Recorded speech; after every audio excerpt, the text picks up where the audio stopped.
spill a lot? Yeah. In a spill-proof cup. You can't smell it? Yeah. No, what did he spill? Coffee. No, I can't smell it. You will. Well, it's not going to stink. It's coffee. It just smells like burned coffee. We'll wait while you clean it up. Go ahead. It's on your chair. It's a hell is what? It's just a little bit. Lands on the seat of your chair. How do you spill coffee out of a spill-proof cup? Sounds like something JD would do. It's not spill-proof. Obviously not. I got it. Fortunately, there's your vinyl chair. Yeah, okay. You owe $1 to the Cuss Cup, too. Yes, I know. I said a nasty word. Actually, MF should be $2. I believe it's okay to say mother. All right. Okay, where do we want to start? Give me $1. Thank you. I think I owe it some money from last week.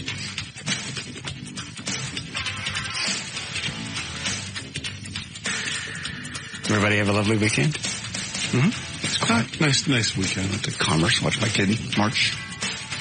Yeah, Dan said there's a story going on with you and Chris. Tell me the Chris story. Just the registration. He's like, I got it handled. I got everything handled. Everything's handled. It's all handled. I said, what registration? Just at college. You know, he has some scholarship money, and then everything else was going to be handled. And I said, great. So don't come to me and ask and say, I need, X number of dollars tomorrow. So, well, why would he need money if he's got a scholarship? Exactly. But apparently, they, quote unquote, have messed up the scholarship work, and paperwork's all messed up. And what did they do? What did he say? When did this happen? How much does he want? Wait, let me sit down. Talk for a week. I just said, don't call me and say I need money. I said, I know how this is going to come out. I know how it's going to come down. Sure enough, Thursday, the phone rings. Oh, well, wait a minute. This is last Thursday. Wait a minute. How did you know this was going to happen? Because I said all along, I went, he ain't got no scholarship. Something's going to happen, and he's going to come back and go, something got messed up someplace. Didn't I? I've seen it. I've seen the letter. I've seen the letter. Didn't I? I've seen the scholarship. Didn't I? You did. I've seen the scholarship. Wait a minute. Let me lower my chair. All right, go ahead. That was funny. Go ahead. That's how the phone rings Thursday. Well, they messed it up. They messed everything up. I need $1,000 by tomorrow. Good luck. How do they mess it up? I don't know. He goes, and they won't talk to you about it. I bet they will. Why won't they talk to you? Because it's him. He's registered and I'm not. I bet they'll talk to your parent. I bet they will. So what did they screw up? Don't know. They dropped him from all his classes last week. Now he had to go around and get ready. He's back in class. Yeah, but that's what he said. That's what he said. So you haven't seen any paperwork that says he's in class? I have not, and I need to call the people tomorrow. Need to call the registrar's office tomorrow. See what the deal is. But yeah, it's like, when do you need this by? Tomorrow? Was he wrong? Great. But he was marching, so he was still in class. That don't mean nothing. Well, could have hopped the fence. No, he was in uniform. So? Dan, you didn't tell me how bad their team is. I don't know who's worse, the band or the football team. Well, the band used to be great. It used to be one of the top bands in the country. But well, in Dan's defense, he went there 22 years ago. Yeah, okay. It's probably, for the most part, not the same guys. There might be one or two. Actually, one or two still are. Yeah. Maybe a couple of. It's funny because a lot of the guys I went to school. Actually, you don't know how correct you are. A lot of the guys I went. Go ahead. A lot of the guys that I went to school with there are now teaching there. I don't think anybody heard that. They're all teaching the saxophone guy and all. They're the guys I went to school with. They were my classmates. So, good luck. You got dick. No, I didn't do anything. You did. No. I told you he wasn't going to get any cash. Well, he's got. I got scholarships. I got a scholarship. I didn't even graduate high school. He did graduate. He did not. Yes, he did. He got his GED. No, he didn't. He graduated high school, regular high school. It was an accelerated school, but it was right. It was not like Trinity, but it was an accelerated school. What's Trinity? Trinity's a high school that he was going to over in the mid-cities. Is that for bad kids? No, it's a regular school. It's Trinity High School on Industrial Boulevard in Euless. Is it for bad kids? No, it's for normal children. It's normal not. kids. Now, the accelerated school, there are some kids that have run out of options. That's why they're there. Yeah. He went to the accelerated school over in Irving. That's for bad kids. There were some bad kids there, yes. Just get rid of them quick. So Yeah. Accelerate them through. You're on your own pace. There's no football team, there's no drill team. Oh, that's a great idea. You take non-performers or slow performers and put them on their own pace. Well, this is their last chance. Either they do this or they just get out in the world, And you know how they grade them? On the work that they do. So even if they do one paper for the entire year. Oh, why they even bother? No, you've got to have a certain number of credits. You have to graduate. He gets a regular high school diploma like anybody else. Full size? Yes. Full size. Well, it's a wallet size, but that's not the point. When is it works? No, he did graduate. On these scholarships, is this the kind of scholarship where he got a check and then he's responsible for paying his own stuff? No. I bet it is. No, it's not. I bet it is. He went to the school for bad kids. X number of dollars toward housing. And when does he get payments? He doesn't get payments. They just goes direct to the housing? To the registrar, yes. And he didn't say how they screwed up? Mm-mm. And you didn't ask? I asked, but he couldn't tell me. I don't know. They just screwed up. Okay. Well, chances are he got some paperwork that said, guess what? You're not getting your cash. And here's why. Probably. He knows why. He ain't telling. You know why he ain't telling? Mm-mm. He's a bad kid. No, he's not. He's a very good kid. He's come around. He's around. How's he come around? He's doing a lot better. Where is he right now? He's obviously not in class. He's in commerce. He could be in class. I don't know. They don't let you in for free. Not even at Eastville. He got back in class, from what I understand. I need to call the registrar. Oh, but he's out by now. Or he has maybe a flat. He marches in the afternoon. Oh, I'm sure he'll call in if he's listening. You still haven't given him a graduation present. He ain't graduated. He has graduated. I don't know that. I do. That much he had. You also said, I know that he's got a scholarship. Does he have one? I saw the paperwork. Does he have one? Well, there's a problem. Does he have one? Yes. No, he doesn't. He does. Why does he need $1,000? I don't know. I have to find that out. He's a bad kid. He's not a bad. Quit it. You know what I bet? I just thought of this. He's probably got his $1,000. He's probably got everything handled. He needs some toot money. He doesn't. Quit it. He doesn't do drugs. Quit. You know better. Do I? Yes, you do. He's a good kid. He is a good kid. Good kids go to college and don't create problems. You got an evil kid. That's a very good boy. Well, that's why I was asking if the scholarship came in a check, because I figured he blew all the money and he just hasn't paid for classes. That's what happened. Or he needs some toot money. I've already made it. What else are you going to do in commerce? He's in a fraternity. So they... All right, after everybody's pulled a train on the cow, then what? Do the reach around, squeeze it? Yeah, quit it. So he's already been through Rush and he's joining the fraternity. He's a pledge. Uh-huh. Yeah. Everybody needs the money. 6. Shut up. You're going to throw us out of the house. Somebody's going to hear. All is well. No, it's not. Well, it will be. I'll call him. I'll find out what the deal is. Why would they let him back in if he doesn't have any cash? He said he went back and had to get signatures. I don't understand it all. I have to call to find out. He got to get signatures from all his teachers saying whatever, and then he went back to the registrar's office. You realize none of this makes any sense. They don't let you into college without either A, a scholarship, or B, some money. He has a scholarship. It doesn't cover everything. And I was under the impression that he'd have until this semester was over to pay it. Well, apparently not. And it's doing very nice. But now he's saying he doesn't have any scholarship money at all, right? No, he does have scholarship. It just got messed up somewhere. Right. So I don't know what that means. Maybe because we haven't paid the remainder that they dropped him. But I know he has scholarship money. Every term that he goes. You saw him Saturday night, right? Saw him Saturday night. We didn't. For more than 10 or 15 minutes? Well, I mean... Seems like this would be the topic of conversation. I don't think I can stay without money. I don't have my scholarship. He does. He's not telling you something. Okay, I'll call tomorrow and find out. Why didn't you find out this weekend? Because I'm asking the same guy I ask on the phone. I need to talk to the registrar. They're not open on the weekends. If I ask him, he'll go, I don't know. He knows. Well, maybe he does. Quit it. Dude, you know better. He's a good kid. We've had our problems, but what teenager doesn't have a problem? Not like this. This is absurd. This is not absurd. This is an issue. What numbers are these, Dan? Those are the phone numbers to the office of the scholarship director and the coordinator for scholarships. Would you like to call one of these ladies? I guess we could. I don't think they'll go on the air with us, but I could do it during the break. No, let's do it now. I've got a suspicion that there is something amiss. I would think we'd have to have a social security number, which I don't have, to get all that information. I have it at home, but I don't have it here.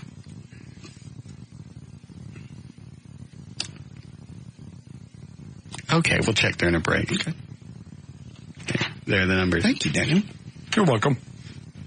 Where'd you get those so quick? Off their website. Oh, okay. It's all there. Okay. There's a contact page with every phone number for the entire university. And a complete list of the student body, minus one child. He's still in school. He did graduate high school. You never gave him your gift. And he brings that up every time I see him. Really? Russ, he ain't giving me his graduation. I don't believe he's graduated. He has. Did you go to graduation? He must be expecting something. Was there a ceremony? He was still in Florida. Okay. Have you seen the paperwork? I've spoken to the... Have you seen the paperwork? To the lady, no. But I saw the lady. I'd like to... I spoke... Here's the deal. Yes. You present a diploma. Okay. A real one. Okay. This big. Okay. With his name on it. Oh, crap. Okay. And I will deliver the gift. I didn't believe he was in college. And so far, I'm right. He is in college. He's hanging around. They didn't give him a room in the dorm for free. And they didn't give him books for free. And they didn't give him... So he's got all this stuff. Yes, he's going to class. He needs drug money. He does. With it. Mac. No. Your kid's on smack. Your kid's not on smack. He's on it. That's a lot of... God, can you imagine what his habit must be if he needs $1,000? Well, that's for the whole semester. Yeah.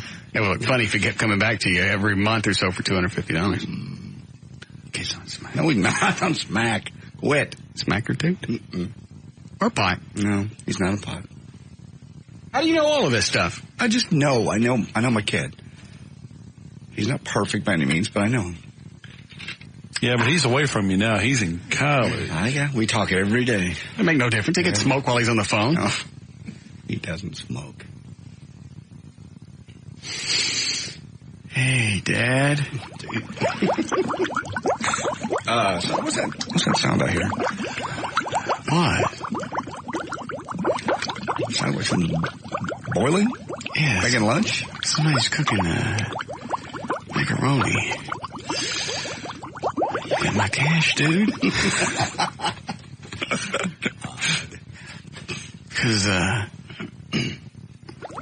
the dean's at the front door. He wants it like now, or he's not going to drop off my books. I got to have my books. Yeah. I got to keep my levels up.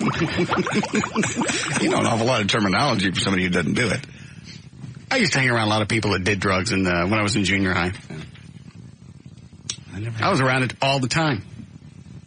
One of my buddies bagged spray paint, also smoked dope. He used to do both. I believe he's dead now. Seriously, somebody told me about, oh God, I don't know, about 20 years ago that he had died. Which doesn't surprise me. Bagging spray paint and smoking dope. Now, bagging spray paint burns up brain cells fast. I don't really think that's the problem. I think it's the fact that the inside of your body smells like a Earl shot. That's what I'm thinking. I mean, seriously, the guys at the body shops don't wear masks. Jesus. By accident. There's a reason for that. All right, let's take this and then we'll do news. Hello? Hello. Yes? What does Danny Ingrate have to say about his wife now after getting the new car? Yeah, did you get your charger over the weekend? My mechanic is going to go pick it up and take it over to his place. And we... you got a mechanic? Yeah. What kind of work does he do? What do you know? I mean, is it like a real mechanic? Yeah, he's a real mechanic, owns a real place out in Wiley. Because I got an exhaust leak in the Mach 5. Oh, I'm sure he can fix that. That's simple stuff. Hold on. What, Eddie? I thought you wanted Alex to fix that. No. Why? Thanks for calling, Steve. How many cars has he dropped so far? No, he ain't dropped cars. He works on them, and then they burst into flames. Yeah, well, that too. That was just one, and they're not 100% sure that was his fault. Wait a minute. He worked on a car, and then how long later? 2 days. It was 2 days later? I thought it was the same day. No, yeah, the car was. The lawnmower was 2 days later. Yeah. Oh, he worked on a lawnmower, and that burst into flames. Yeah. I don't want him working on the Mach 5.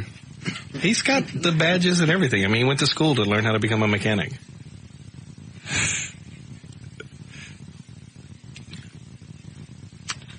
Works at a real shop. Does he work on your cars? Yeah, he does all my brakes and stuff like that. Does he work on anything important? I've never had anything really bad. I just don't like the fact that two things that I know of that he's worked on in the past burst into flames not long thereafter. Yeah. There's no good spin to put on that. I wish I did. But I mean, I don't know the facts of what happened. I just know that he worked on it and it burst into flames. That's really enough. He could probably stop there. Maybe he could look at it. Could he come to my house and look at it? He could probably do that. Okay. I don't want to touch nothing. Just have him look at it. Maybe listen to it. Okay. He was excited about it. I mean, I told him. Yeah, I know. Have I called him? No, that's right. There's a reason for that. He catches cars on fire. If he can come out and take a look at it. But it's an exhaust leak. I mean, it's not. Wait, I'll take him around the block. He can listen to it. Okay. Well, I mean, it's not like fuel gauges or lines or anything like that. Make no difference. It's all hooked up to gas someplace. When can he come? I'll call him when I get off the air and find out. Does your guy make house calls, Dan? No, he doesn't. You'd have to bring it to him. It's way out in the boonies, too. But his cars don't catch on fire, right? Not that I've seen, no. That's a selling point. Yeah. Yeah. I mentioned to Eddie about the exhaust leak. Alex works on cars. I know. So do you know? Very little return business.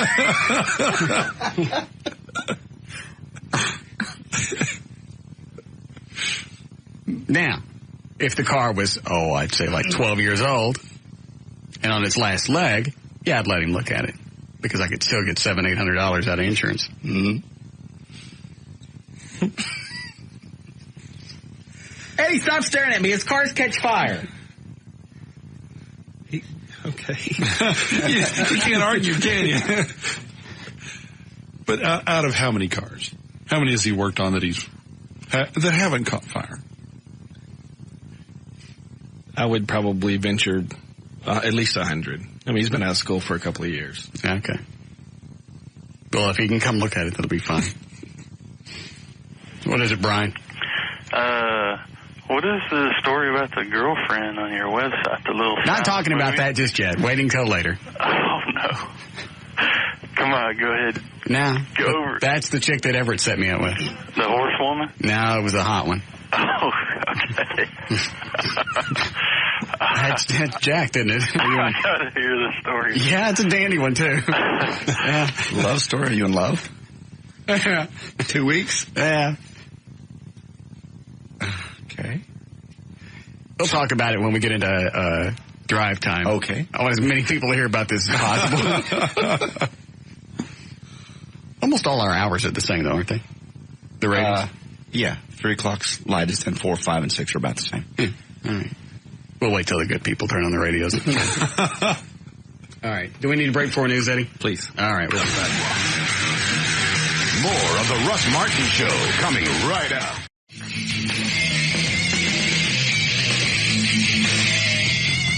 All right.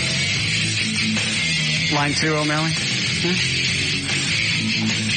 Go ahead, John. Hey, bud, you're always talking about how your ratings are great and you're the Russ I and all this good stuff. Hey, bud, let's say you go to the midday slot and maintain the same type of ratings you have now. John, I've done that. I've done mornings, I've done middays, I've done evenings, I've done a TV show, and we've done it every time. Now what? But you were never number one at midday. Yes, I was. At the Eagle, I was. Our TV show was number one in its time slot. Now what?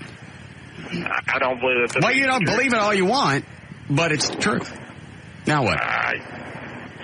Now what? I'm not full of anything. Now what? Where's your argument go now? You couldn't. It sucks, doesn't it? Yeah, that's right. You couldn't maintain a midday slot. John, I've done it. Try it then. I've done it. Yeah, that's right. I'm going to move back to middays. Yeah, that's really smart. That's a great idea. Would you do my taxes? What? Swap with P&K. John, I've done it. Are you just stupid? Are you not hearing it? I've done middays. I've done mornings. I've done evenings. I've done afternoons. I've done television. I've been number one in everything I've done. Except with chicks. Except for JD. Except for chicks. You can't do chicks. Yeah, actually I Not can. being a fag like you are. John, you're really going to have to work harder than that. That's like, seriously, it's like arguing with somebody in the third grade.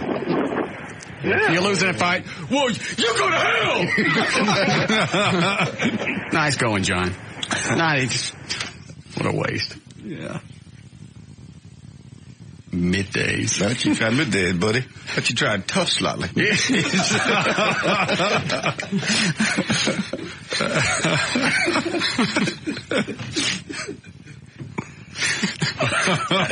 That doesn't need anything else. You're right. Oh, sure. You can pull ratings in morning and afternoon drive and on TV.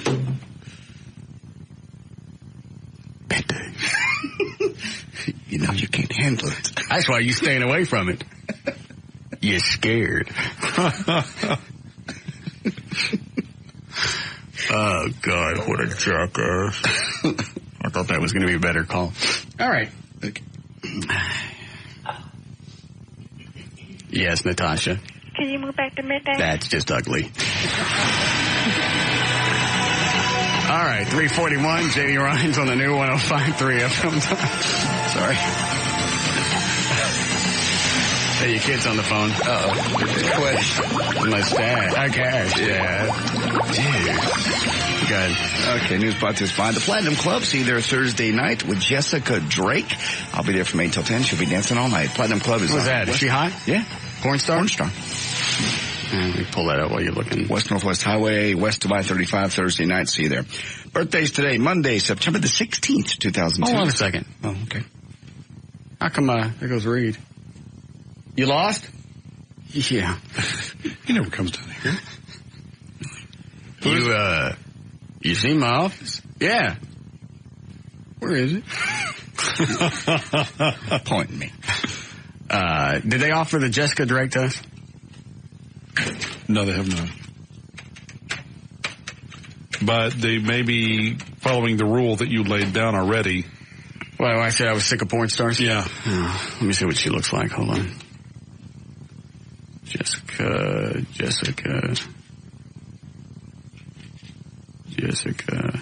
Alba. What am I looking for? Drake. Jessica Drake. Yeah, okay, here it is. Yeah, Porn Stars presents Jessica Drake. I wonder if she said, yes, she does.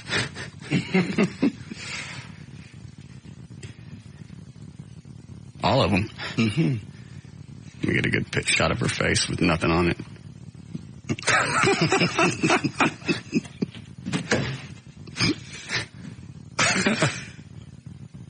Look at that one. That's right. That's a big fudge sickle, ain't it, sweetie? Oh. It's just nasty. Stop looking at me. I don't like that either. Yeah. I mean, it's a great, it's, the picture takes up the whole page, and it's just it and her licking it, and she's staring at me. I don't like that. It's like, eh? Yeah, that's better. Let's hold my sunglasses over her eyes. It fits. Yeah, it looks like she's looking for approval. Huh? Yeah. I just hate the ones that have like several guys in the picture, and she's still looking at the camera. Still got time to look at the camera. Yeah. How am I doing so far? Yeah. Well, if you hiccup, somebody would shoot out. These are the kind of pictures right here that L.A. like to take. Yes. Because when she came over, we were taking photos. She goes, wait, let me get a spit string going there. Yeah, I like the bigger rope ones. That looks good. Are you sure that's just spit? Ooh. Let's see, what else? Yeah, she likes to be on her head. She likes to sit on top.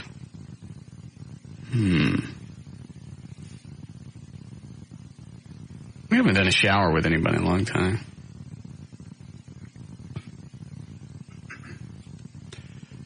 Ask her if she'd come up and take a shower. Okay. Ooh, vid camps, I like those. Those are straight out of their movies. Excuse me.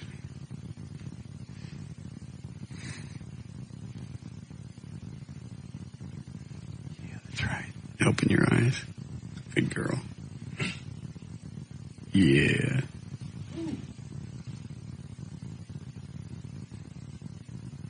She's nasty. One more. Are you all right?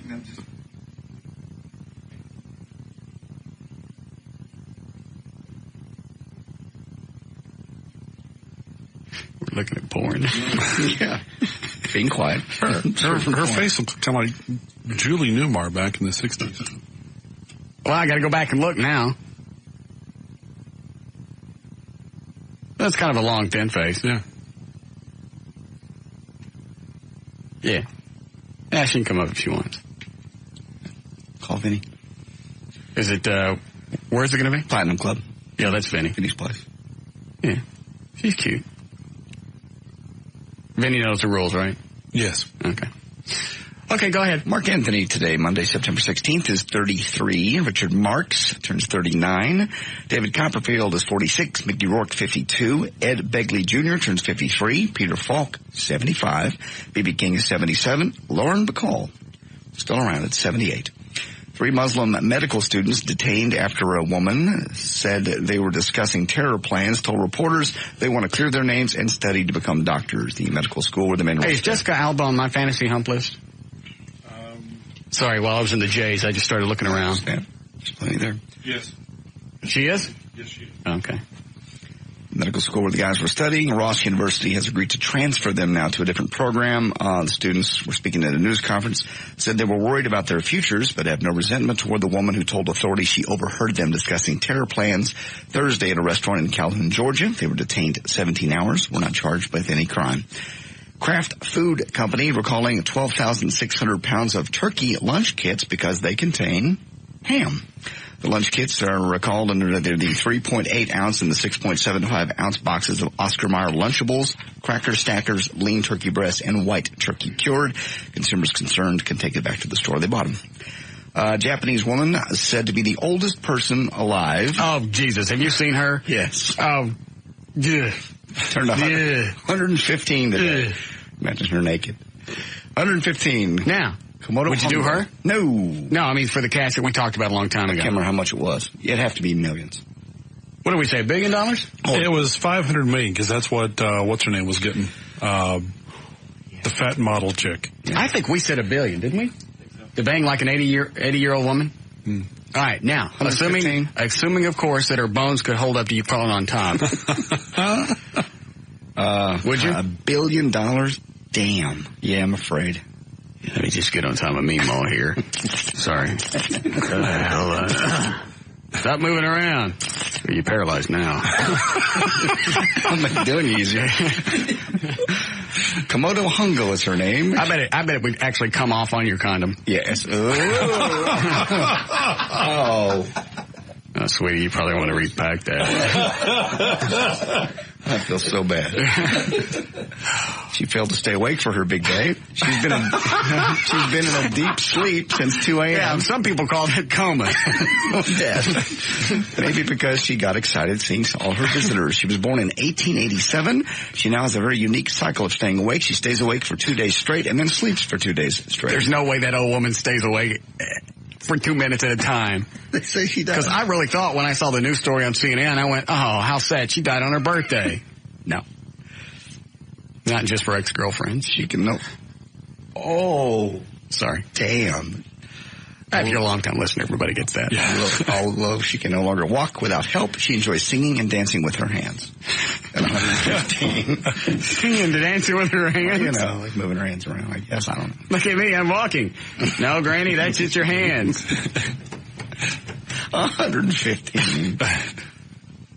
I mean, do you really want to live that long? Yes. Do you? Absolutely. Why? Because you never know when science is going to come along and with some kind of youth pill or rejuvenate you completely. Yeah, I'm hanging on to the last instant. I don't care. 180. You know, I don't care if I look like a cartoon that had been hit by a steamroller, just laying there in bed, fermenting, laying in my own waste. Probably what she looks like. You know, she doesn't have any bodily functions. Yeah, you know, somebody has to wipe her. Yes. And she's probably not rich, so they probably don't even wipe her. Squirt her with a hose, maybe? Hose her off once a week. Only rich people get wiped. They do. What do poor people get? Just sit in it. You know, if she's got no cash, nobody's taking care of her. Somebody. Well, and she's nothing more than a chia pet. And Asian countries, though, the family takes care of the elders. They're more respectful of their elders than we are. That doesn't mean that they're going to take care of them good. They probably just cleaned her up for the TV cameras. Here come the TV cameras. Wipe all the off of her face.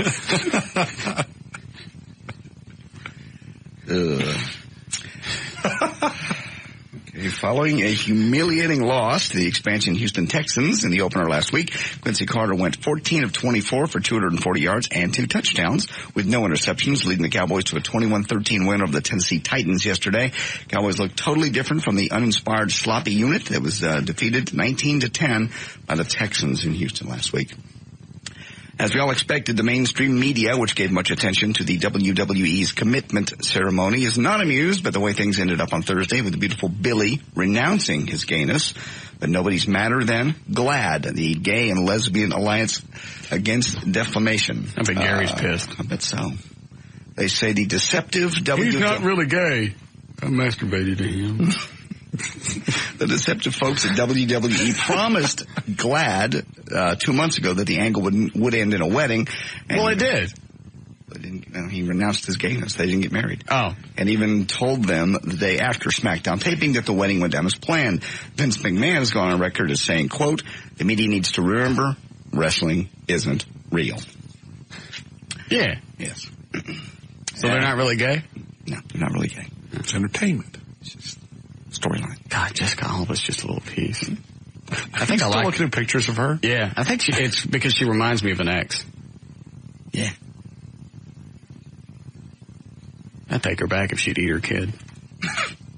Jesus. I would.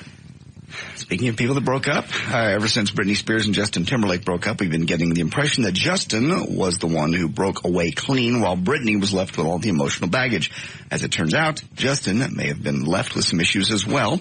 He wants to clear them up with the help of hypnosis. Britain's News of the World tabloid claims that Justin flew a British TV hypnotist by the name of Paul McKenna all the way to New York to help him out. Justin apparently saw McKenna on the Montel Williams show and was motivated to get a session with him. So what did Mr. McKenna do for Justin? Well, he, quote, showed Justin how to cope with the split and make him feel positive about himself. Have you ever gone to a hypnotist? I thought about doing it for the alcohol thing and weight loss. Are you alcoholic? Sure. I'm thinking about stopping drinking for a while. Like until my birthday, I'm going to knock off another 4 or 5 pounds just so I look extra good naked in Mexico or wherever the hell it is we're going. We're going to Jamaica. And it's not the alcohol that's making me gain weight. It's the alcohol, and then I eat stuff that I normally wouldn't eat. That's why I don't have anything really bad at home. So now when I go on some kind of binge thing at home, I'm eating stuff with a lot of carbs. Yeah. That's when I freak out. Right. I'm with you. Who was the guy we used to have on? The guy that little... Dr. Mike. What's he do? He's a hypnotist. No. Before that, he had a monkey act. You're not kidding. I'm not kidding. We had him on the act. Well, you remember that, weren't you? Wasn't JD here when we? I don't think so. No. When we were doing hot tickets on 33, Fox 33. Okay, I remember that guy. He came in and he had the little monkey. Now he does hypnosis. Interesting departure. That's how you get the monkey. But he still does the monkey act. Yeah. It's just he uses you while you're hypnotized. Is he good? At the hypnotist thing? I don't know. Got in the monkey's pants. Good. Obviously, he's a good one then. Really? But, I mean, I know he's done it for smoking and weight loss and all the other stuff, but I didn't think you could do it with getting over a relationship. That's what it says. I like this. Justin Timberlake makes him feel positive about himself. He's a millionaire times over. What is he, 21, 20-something? Every chick in the world wants him. Yes. I can see how you could feel bad about yourself. Well, look at Billy Joel. He's having an S-fit because he's got all these millions of dollars, and he's pissed off because he's lonely. So he's moving back to... Did I run another story? That was my next story. Oh, I'm sorry. That's okay. Looking for someone to spend his life with. Hold on a second. Are you digging up Michael? Yeah. You want him? Yeah. Call him, see if he's in. See if he's not in the middle of a monkey. What are you going to get him to do? Put alcohol? Well, see, first of all, if that works with a relationship. Oh, okay. Somebody hypnotized me once. I forgot who it was. It doesn't really matter. Anyway, so he's going through this whole thing of, we were talking about a previous breakup. He goes, does it still bother you when you think about her? I went, yeah, a little bit. He goes, well, let's do this.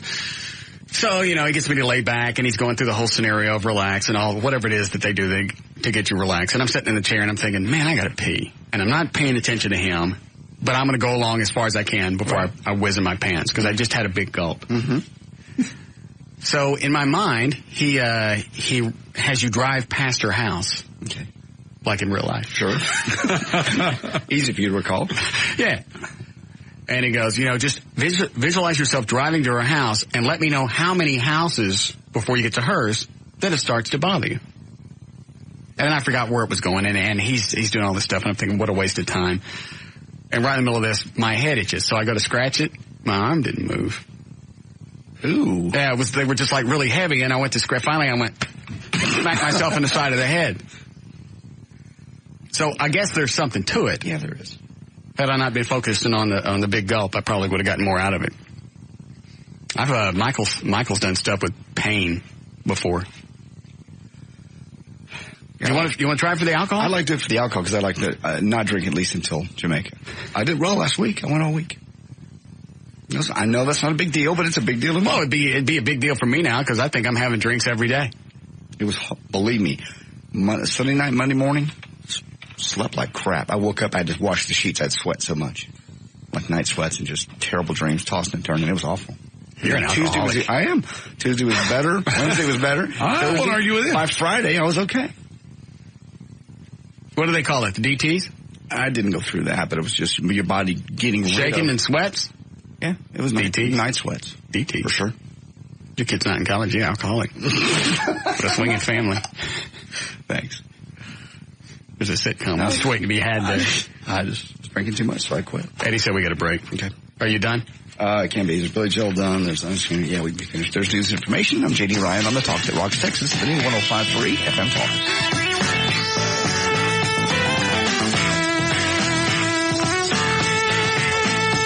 More of the Russ Martin Show coming right up.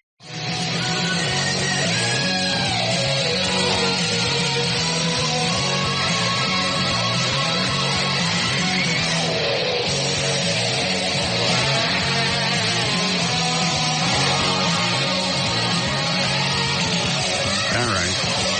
403, a check on traffic. Jonathan Dodge, what do you got? Why, thank you, Russ. So this report brought to you by Bridgestone Tires in Taco Cabana and Dallas northbound, I-35 South Earl Thornton Industrial Boulevard. There's an accident blocking the two right lanes. That's got traffic backed up into the Zane curve. Southbound 75 Central just after Royal Lane. There's an accident. That was blocking the right lane. Causing the back at the going. Finally in Fort Worth. Northbound I-35 to South Freeway, Vickery Boulevard. There's an accident. That was just blocking the left lane. This report's brought to you by the Texas Lottery. Huddle up Texas, time to make a play.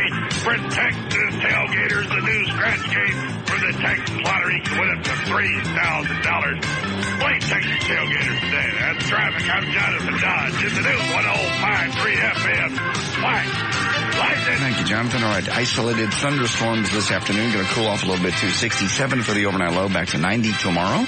About a 30% chance of some afternoon showers. We're at 84 degrees now at the Talk that Rocks Texas. The new 105.3 FM Talk. Before I tell you about what happened this weekend, I want to see if Dan gets a hold of Dr. Dr. Mike. Dr. Mike, okay. But I think if he does something for you in drinking, I don't think he can, like, set a time limit on it. You may have to stop drinking forever. I'd be okay with that. Last week was a hard one because I got past the wanting to and not being able to sleep. By Friday, I was sleeping semi-normal and I wasn't sweating anymore. That was just scared me. Really scared me. I don't see you drink that much, even when we go out. Well, yeah, you know what? Never mind. Yeah. Because you always do the double vodka. Doubles, yeah. And I just got into that recently, and that's just, it's not good. You know, then you end up, the next morning, it's like, it got to the point where I thought, you know, I'm anxious mid-morning. I'm thinking, that's just because we're going to work. And I thought, I didn't used to be that way. I thought, need to quit and see what happens. It was scary. Mm-hmm. Oh, is that him? Is that Dr. Mike? Yeah. Dr. Michael? Hey, Russ. How are you? Very good, thanks. How's business? Oh, picking up. What is the website? I forget. Hypnosisworld.com. Okay. What is that, Dan? Do I need to see it? Oh, well, I can just tell you now. Jessica Drake will be up on Friday. Oh. And she will shower with you and good. Many other delightful things. Really? Mm-hmm. Hold on, Dr. Mike. Like, I'm just going to turn the mics off. I don't have time to dance around this.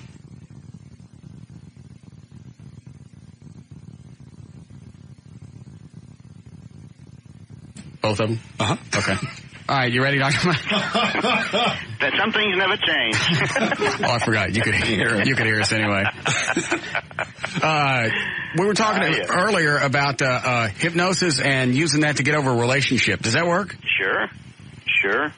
Well, what do you do? Well, it's just sort of changing or reframing. It's what they call reframing the situation. There's a lot of different ways to approach it, but once it's done, it's done. You can't get rid of the memory of the event. All you do is get rid of the feeling attached to it. Because we can't cause an amnesia unless you hit somebody in the head real hard, and then you get sued. So you refocus it onto what?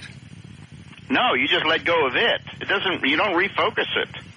A lot of people say, well, if you take something away, you have to replace it with something. Yeah. Well, the absence of the old feeling is the new feeling. That make sense to you? Yeah, I got it. Because you feel better. Well, it's when you think about the situation, the pain is gone. The anger is gone. The sad feeling or whatever the feeling was. Yeah, the anger, I don't mind living with that. That's kind of a bonus. But it's just the image of you miss her and what am I going to do? And I don't want to go home and I don't want to sit in the house without her and I don't want any downtime, but I don't want to go anywhere. Maybe I should have a drink. No, that's a bad idea. And then you sit around and you imagine her with other guys. Is she doing this? Is she wearing the clothes that I gave her? Does she even think about me at all? Okay. Yeah, that's the stuff you want to get rid of. Well, the first thing you ask yourself, what's your purpose? Of what? Of thinking that.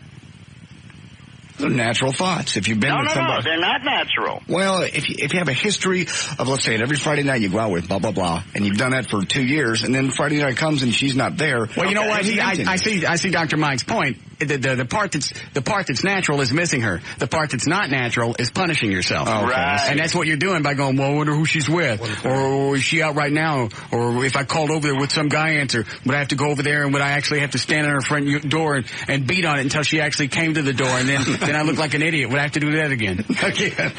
Yeah, and I hear these stories and I often wonder, it says, well, what would be in it for somebody going around somebody who didn't want to be around you?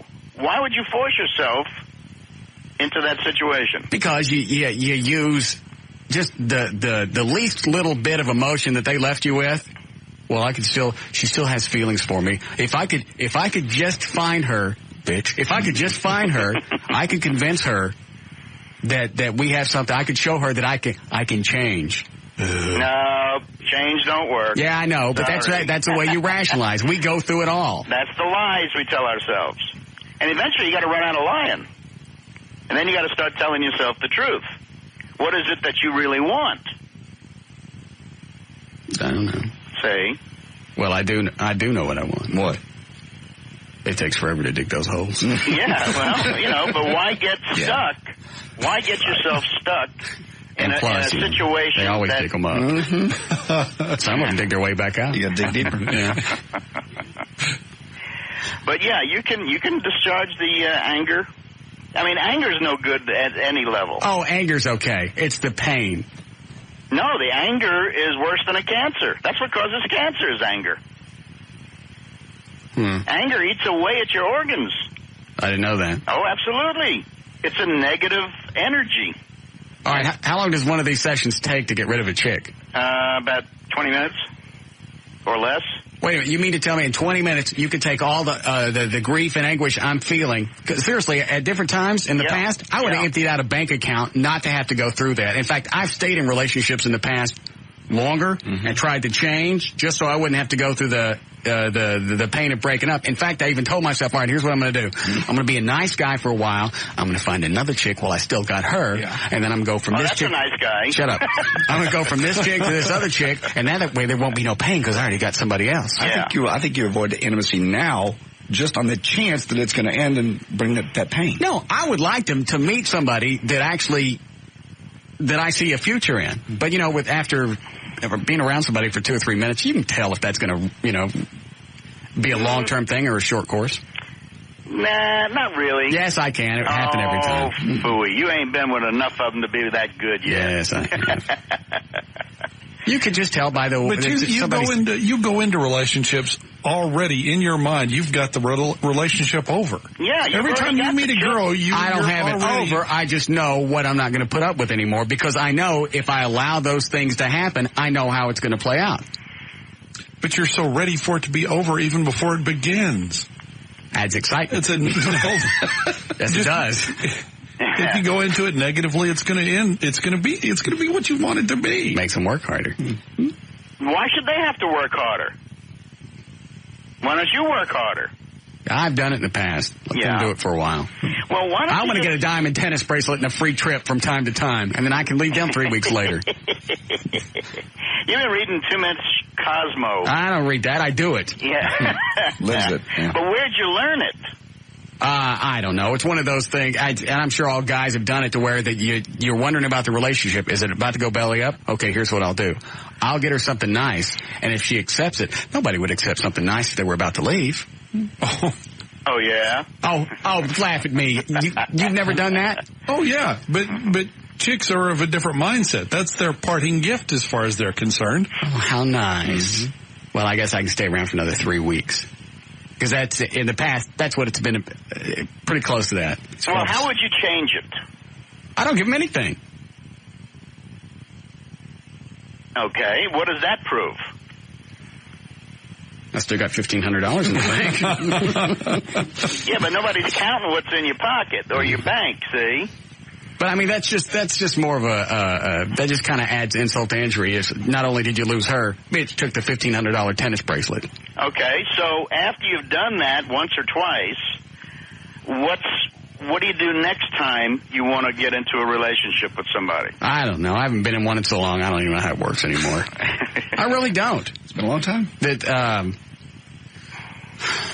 Last chick that I went out with, oh, that's a great story in itself. Was the first one in a while. I actually thought, you know what? I wouldn't mind driving to where she lives to pick her up. I never had to because she kept coming over to the house and not leaving. I mean, she wasn't geographically undesirable. No, she didn't live close, but she delivered. Mm-hmm. Yeah. I mean, if I had to, I'd go pick it up. Yeah. Mm-hmm. But I didn't have to. Big of you. Yeah. The one before that lasted about, 9 months? The one with the kid? Yeah. Yeah. That one was kind of a year on and off because she would get close and get scared and she goes, well, I got this kid. I went, well, let's eat it. And she was afraid, well, I don't want my kid to get close. And I appreciated that. I don't want him to get close to you and then you vanish. Well, it's a natural. I understand that, but that's protection device. That relationship went belly up for a different reason. Yeah. What about drinking? JD wants to stop drinking. Well, how do you do that with hypnosis? Well, the first thing you do is you don't go into the bar and you don't go buy any whiskey. I understand that. Let's start with that premise. I understand that. Something like you know, like that guy or gal is suing the fast food industry for making them fat. Are you going to sue the liquor company for making you an alcoholic? No, not at all. And I quit all last week, and there's several times people called and said, hey, there's a happy hour going on with the salespeople. Why don't you come out? And I chose not to. I chose not to go there. Good. But all right, so you don't put yourself in that position. And what about the rest of it when the cravings kick in? Well, then you got to decide, what do you really want? But will hypnosis work with that? It could help. Is it the all answer? No. Oh, that's too bad. No. Everybody's looking for a shortcut. You got to go through some pain to appreciate the pleasure. We're pain-pleasure oriented. Well, how much will hypnosis help? Let's say it will move you to make the change, whatever that is. Well, JD's already got the incentive. How's that? Yeah, what is that? What has he done to show you that he's got incentive? Well, like I said, I know it's not a big deal to you, but I stopped for a week. That's a big deal to me. I went through night sweats, and last week was hell. It was really miserable. I didn't sleep for 3 or 4 days, and every day got progressively easier. No joke. But and then what happened? Nothing. Did you drink this past weekend? Did you? So, all right, so he still drinks on the weekends. Yeah. I didn't drink what I have been drinking, which is vodka. I went to the Grape Fest with some friends. You had wine? A little taste of wine. Probably the whole day, you know, you drink a little bitty taste and then you spit it out and pour it out. Probably maybe 3 glasses. You spit it all in out? 3 hours. No, you taste it, swallow it, in the whole 3 hours, you probably end up having a full 3 glasses. Oh, okay. You've just got to put yourself in a situation where you're not tempted, especially at the beginning. Because the drinking, you know, is a social thing. Yeah. And if you could do it socially. And, of course, we got the only studio in North Texas, probably the whole country, the world, with a liquor cabinet actually in here 12 feet from the mics. Yeah, I know. I've been in your studio. Yeah, you ain't been in the new one. No, you haven't invited me. And we have a situation where, you know, part of my job is to go, like, this Thursday to the Palladium Club, and it's a strip club, but they have alcohol there. I have to be there. It's part of my job. You're going to drink. That's fine. But you don't have to pick up a drink. You could take anything and put it in a glass, soda, tea, just to look like you're part of the crowd. I know. I want to say, forget the alcoholism thing, because I ain't never getting over that. Well, here's what I want to do. I want to see if we can find somebody that's going through a relationship breakup and have you take them through a session and see if it really works. Okay. I'm sure we'll hear from somebody. Yeah, I bet. We know your listeners are great. Hold on a second, Dr. Mike. What is it, Chris? Sorry. Yeah, I'm wondering if hypnosis will work for me. I've been in a relationship for 3 years now with the same girl. Yeah.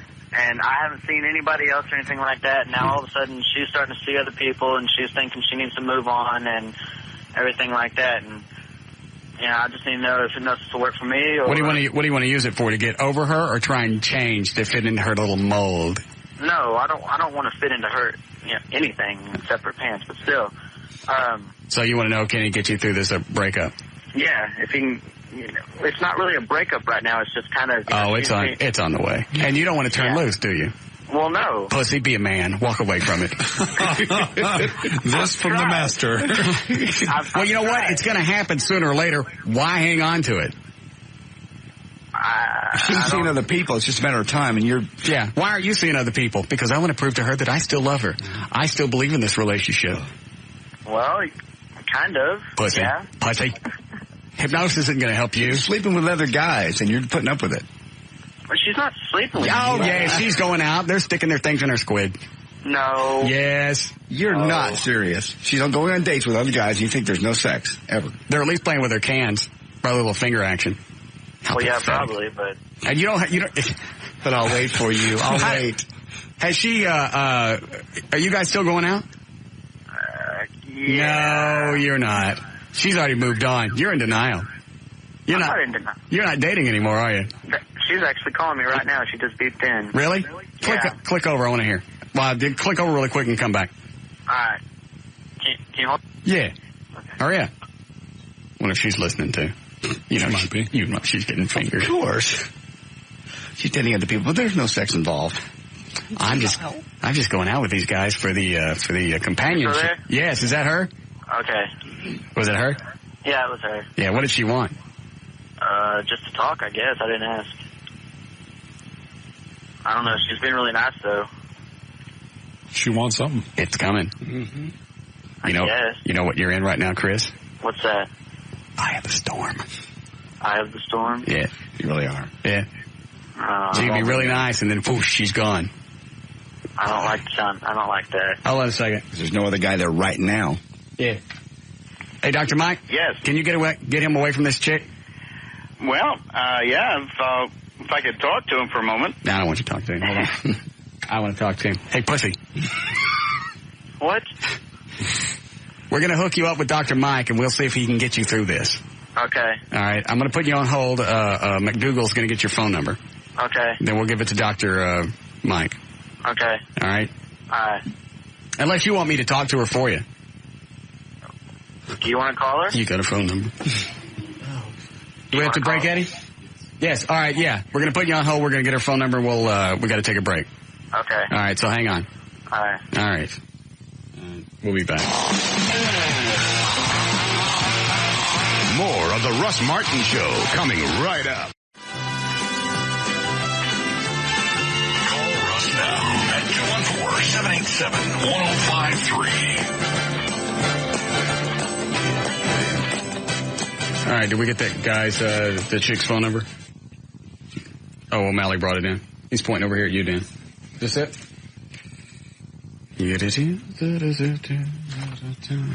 Hey, Chris? Yeah. Does she listen to the show? Nuh-uh. Okay. She knows I listen, though. Okay, good. She doesn't like me, right? She's never listened. She doesn't have a clue. Oh. Okay, good.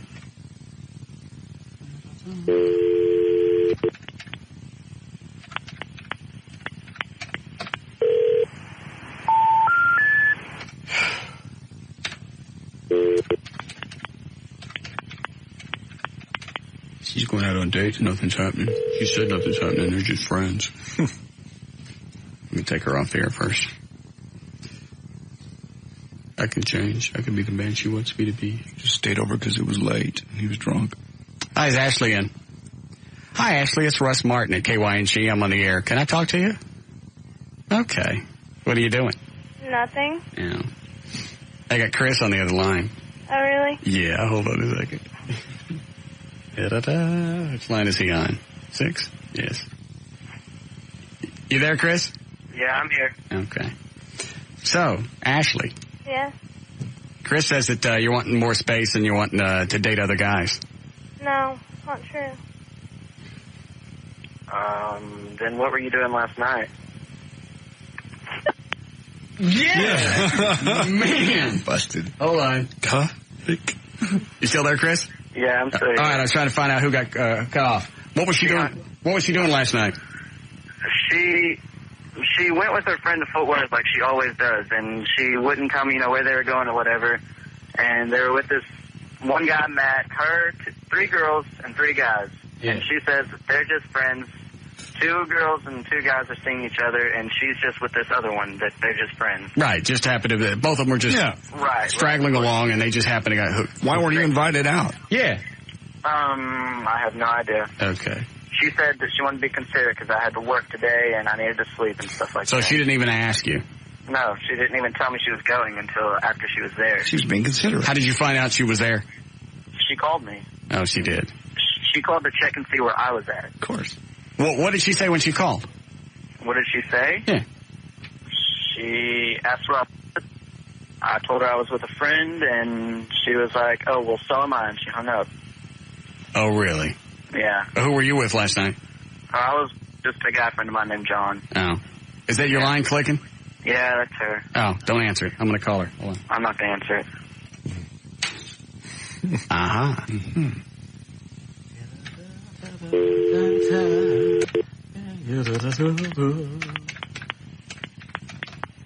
I get voicemail this time. I'm going to take her back off the air.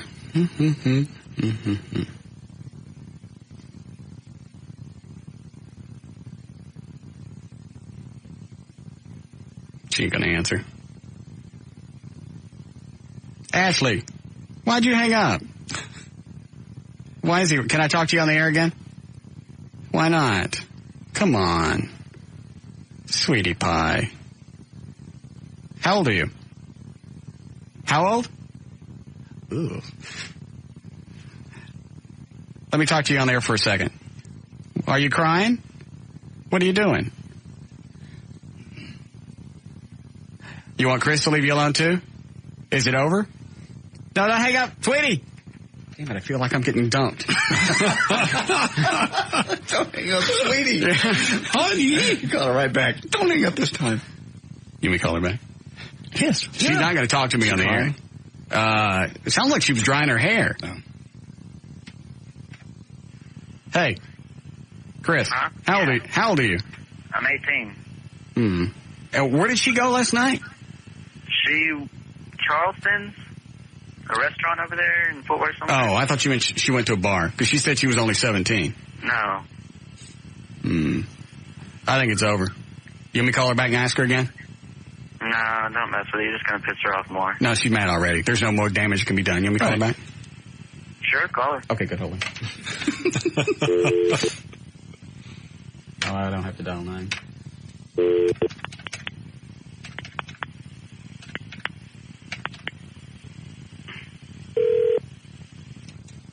Take her back off the air.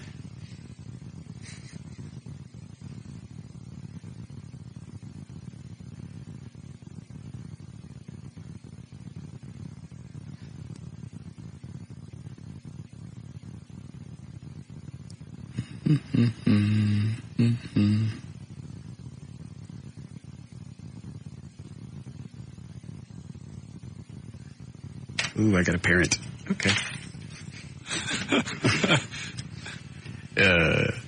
Yeah, you should call her later, Chris. Yeah, bro.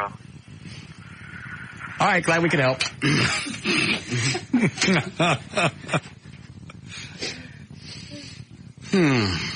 I'd say that relationship's about done. Well, I didn't realize that they were both that young. She's 17. She's got no clue what's going on. No.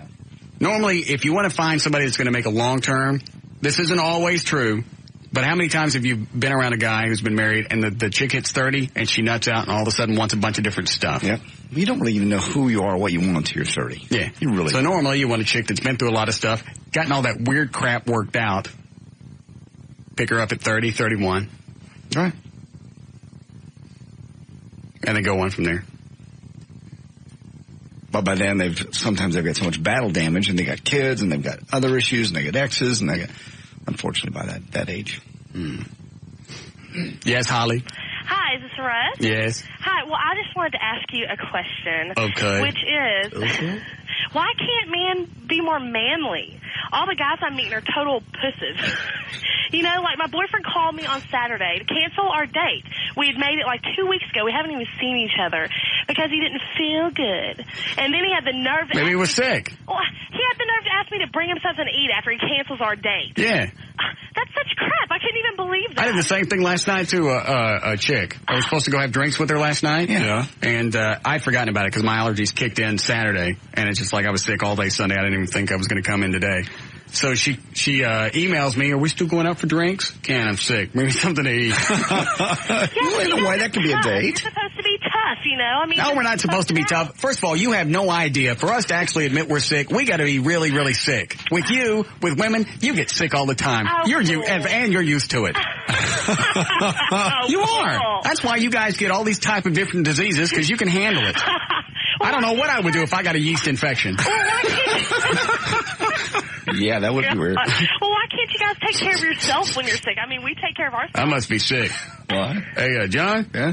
Smell my hole, see if it smells like... See if that smells like bread? Sourdough. Yeah. Yeah, you're sick. It's terrible. Yeah. I just use it for shaving cream.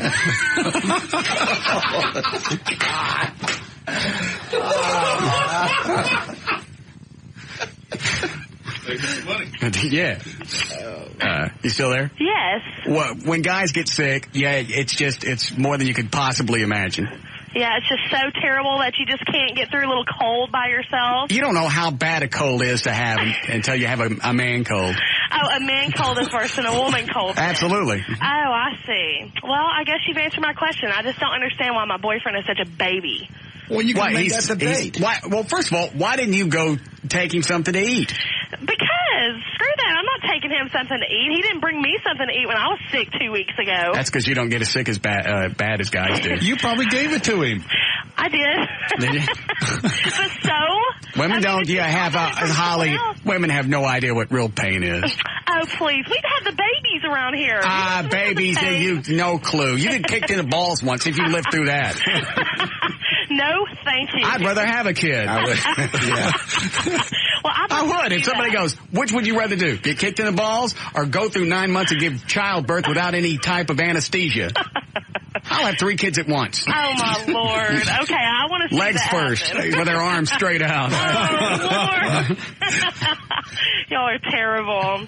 Well, I guess that is the answer then. I don't know. Guys, it doesn't really satisfy me. Guys get sick worse than chicks. Worser? Yes, it's much worse. Well, thanks, Russ. You're welcome. Bye. If a girlfriend that won't bring your boyfriend something to eat when he's sick. What kind of girlfriend is that? You know, worthless. Now, I've done that before when I thought we were breaking up. Mm-hmm. I'm sick. Could you bring me something to eat? To work? Oh, they'll bring you something, but they don't stay. Mm-hmm. Well, they got a date. Yeah. But it's with just a friend. Oh, I know.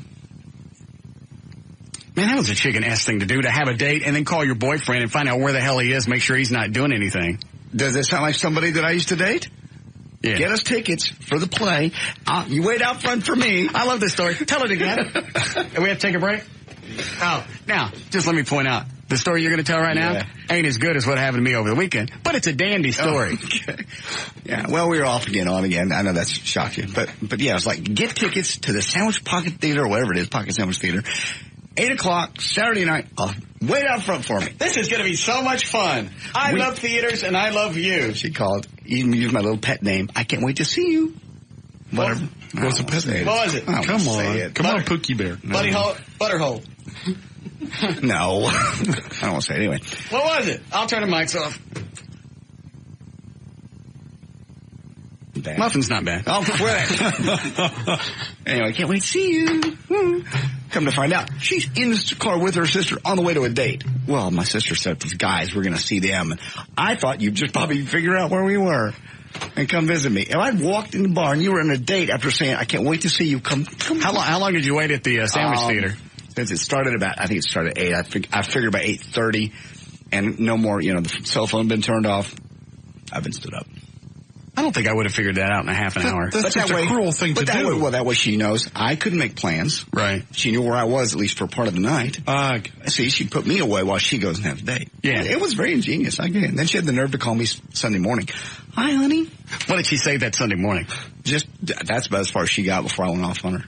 And just said ugly, mean things about her body and about her fake breasts and her nose and her fat ass. And what was wrong with her fake breasts? Just, it wasn't a very good job. Oh, really? Yeah. Nipples pointing different directions. She get Marty Feldman nipples? No, you can see. What'd she get? You can see the scar. You can feel the bag. I was really ugly. It was really mean. It was me. I even thought back later. I went, damn, that was. Oh, she had that coming. Yeah, she did. But it was really ugly.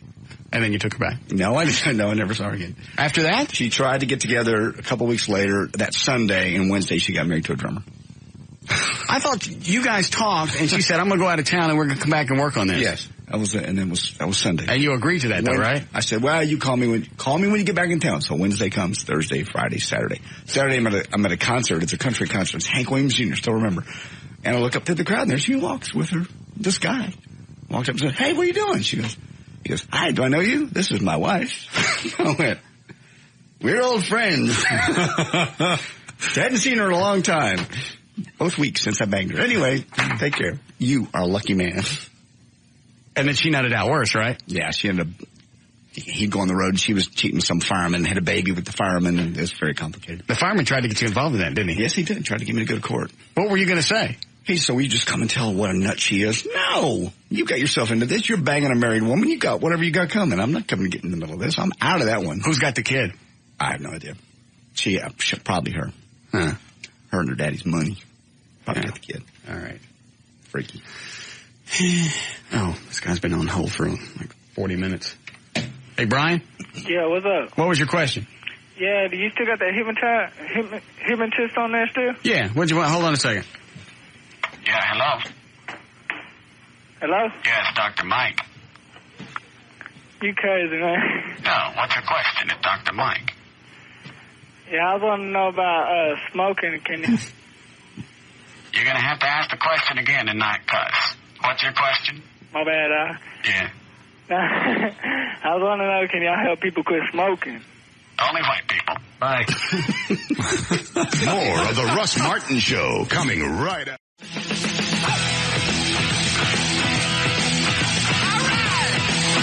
Here are the rules for calling the Russ Martin Show. Do not call and ask for phone numbers or websites. Do not call with a joke you saw in a movie, on TV, on a bumper sticker, on the internet, or you heard in the 8th grade. Do not call and ask for advertisers' phone numbers. Call information and ask them. Do turn your radio down. Do get to the point. Practice in front of a mirror before calling. Do not waste time telling Russ your name. He's far too important and busy. He won't remember it anyway. If you understand these rules, call Russ now at 214-787-1053. All right.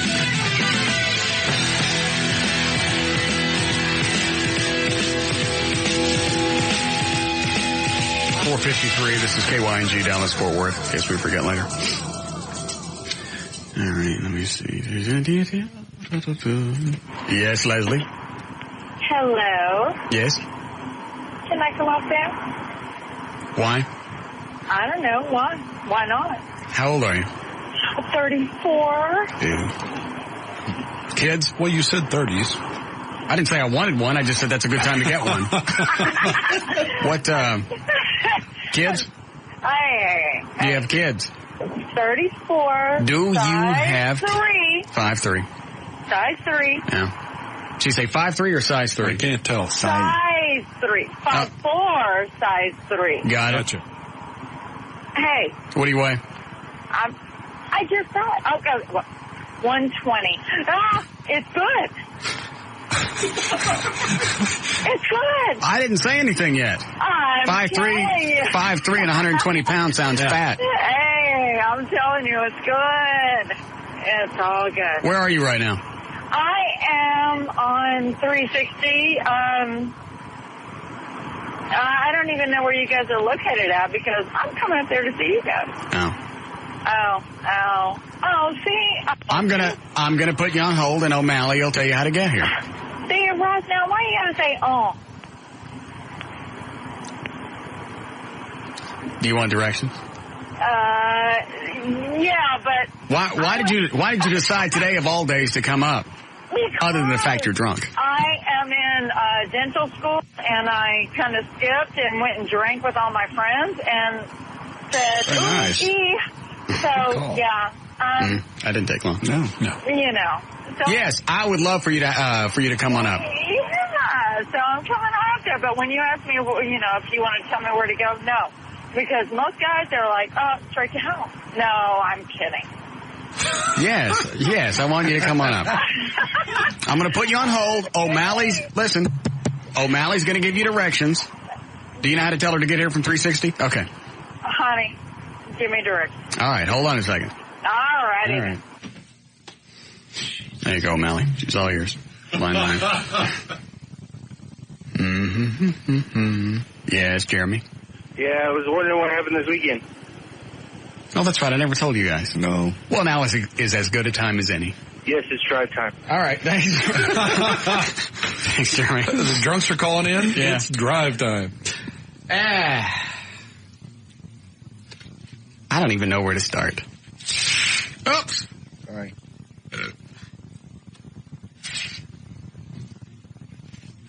You shook that up before you gave it to me. I did not. Got it right out of the box. Thank you, Dan. Please play again. I never win. All right. I need to get Rob on the phone because Rob's going to want to hear this story. Because you know how Rob is? He just overreacts to everything. Right. And he was there Saturday night with me because we went out for his birthday. Mm-hmm. He was there with me. So he kind of saw the precursor to all of this. Okay.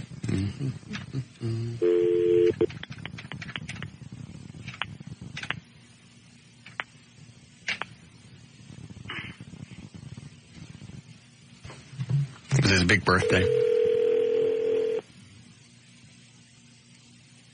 I gave him a very expensive gift. What'd you give him? Crystal glasses. Hello. Hey, Rob? Yeah. What are you doing? Mickey Mouse says it's 2 o'clock. You know what time that is. 4. Are you doing it? Are you Xing out? No, remember my card? Yeah, I know, but nobody else knows what you're talking about. Oh. I gave him for his birthday card. It was Mickey Mouse on the front, and the hands move, and there was little bitty squares, like a clock, like 12 o'clock. Time to open your presents. 1 o'clock, time to have cake and be with your friends. Sure. So at 3 o'clock, time to do GHB. And I moved the hand over. So that's what he's talking about. Oh, okay. You have a good birthday Saturday? Oh, yeah, I had a blast. Thank you very much. That was very cool. Yes. What happened with What's-Her-Face? Yeah.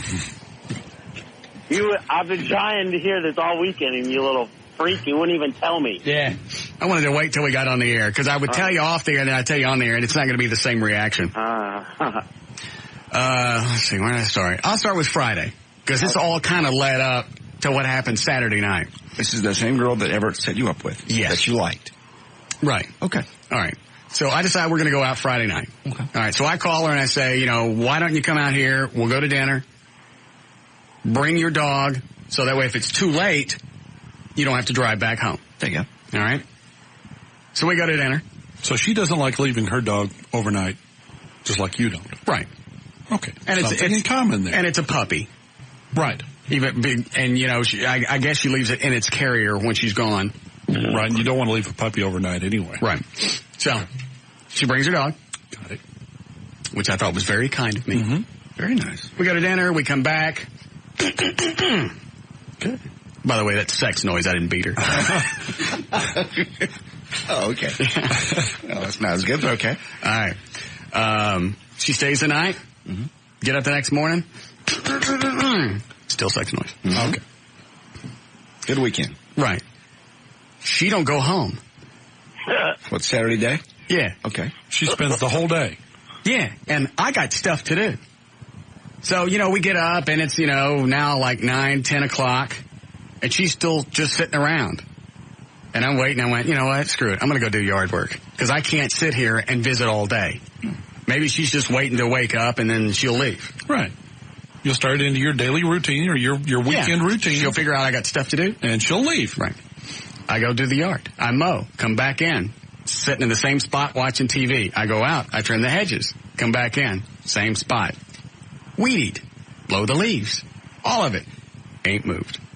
And I went, well, you know what? I think I'm going to take a nap. Okay. I go lay down. 2 hours later, same spot watching TV. So now it's almost like 5 o'clock. I'm going, well, there's no way she's going to drive back home. Mm-hmm. She lives in the mid-cities. So she's going to be here tonight, all the way through dinner. Mm-hmm. So we go have dinner. And what was it she said to Wendy? Like both of them went to the bathroom and she said what? I don't know. Yeah, you do. You're the one that told me.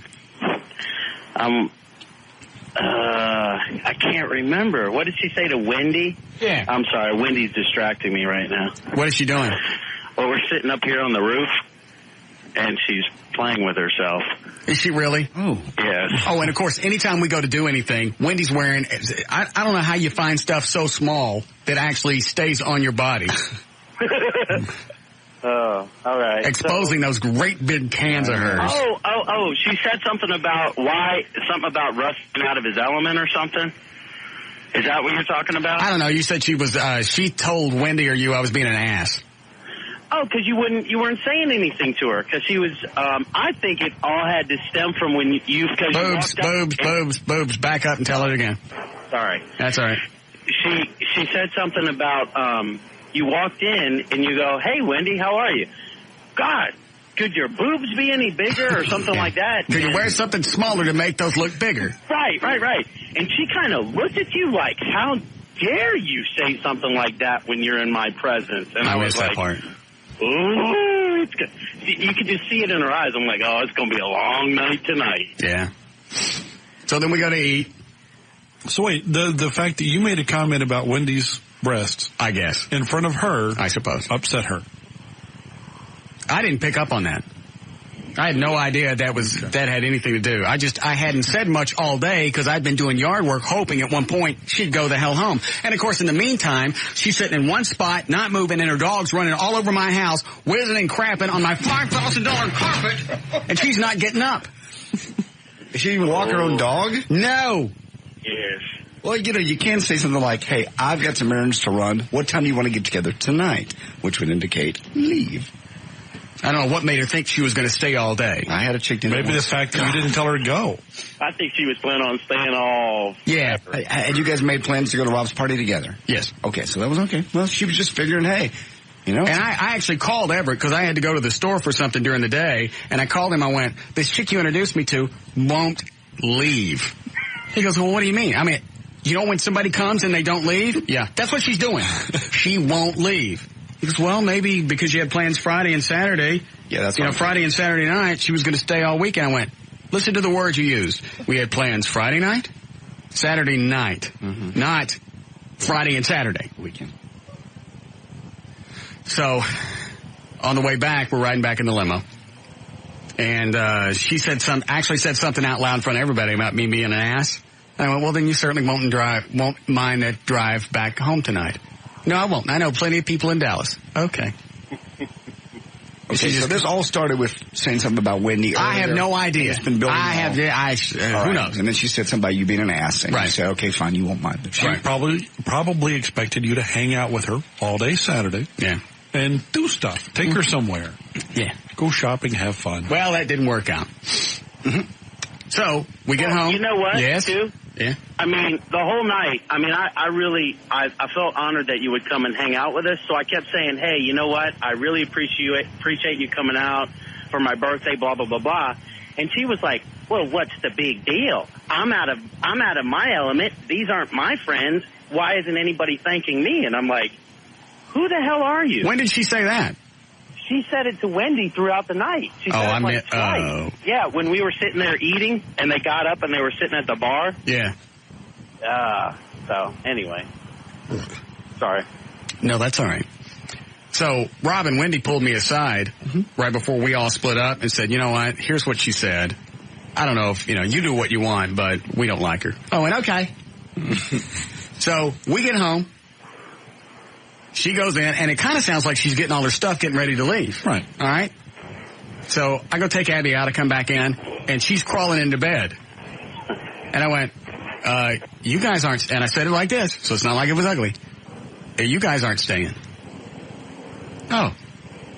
That's all she said. Oh, got up and started getting her stuff together.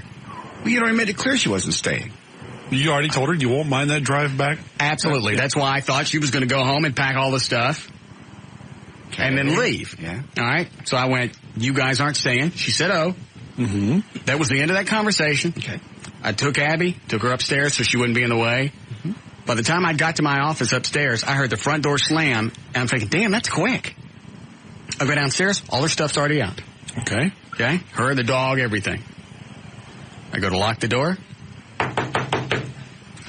Oh, she thought you were going to chase her. Yes. I can't find my keys. Oh, God. All right, let's play this song out. Mm-hmm. So now she can't find her keys. Okay. So she's sitting on my front porch.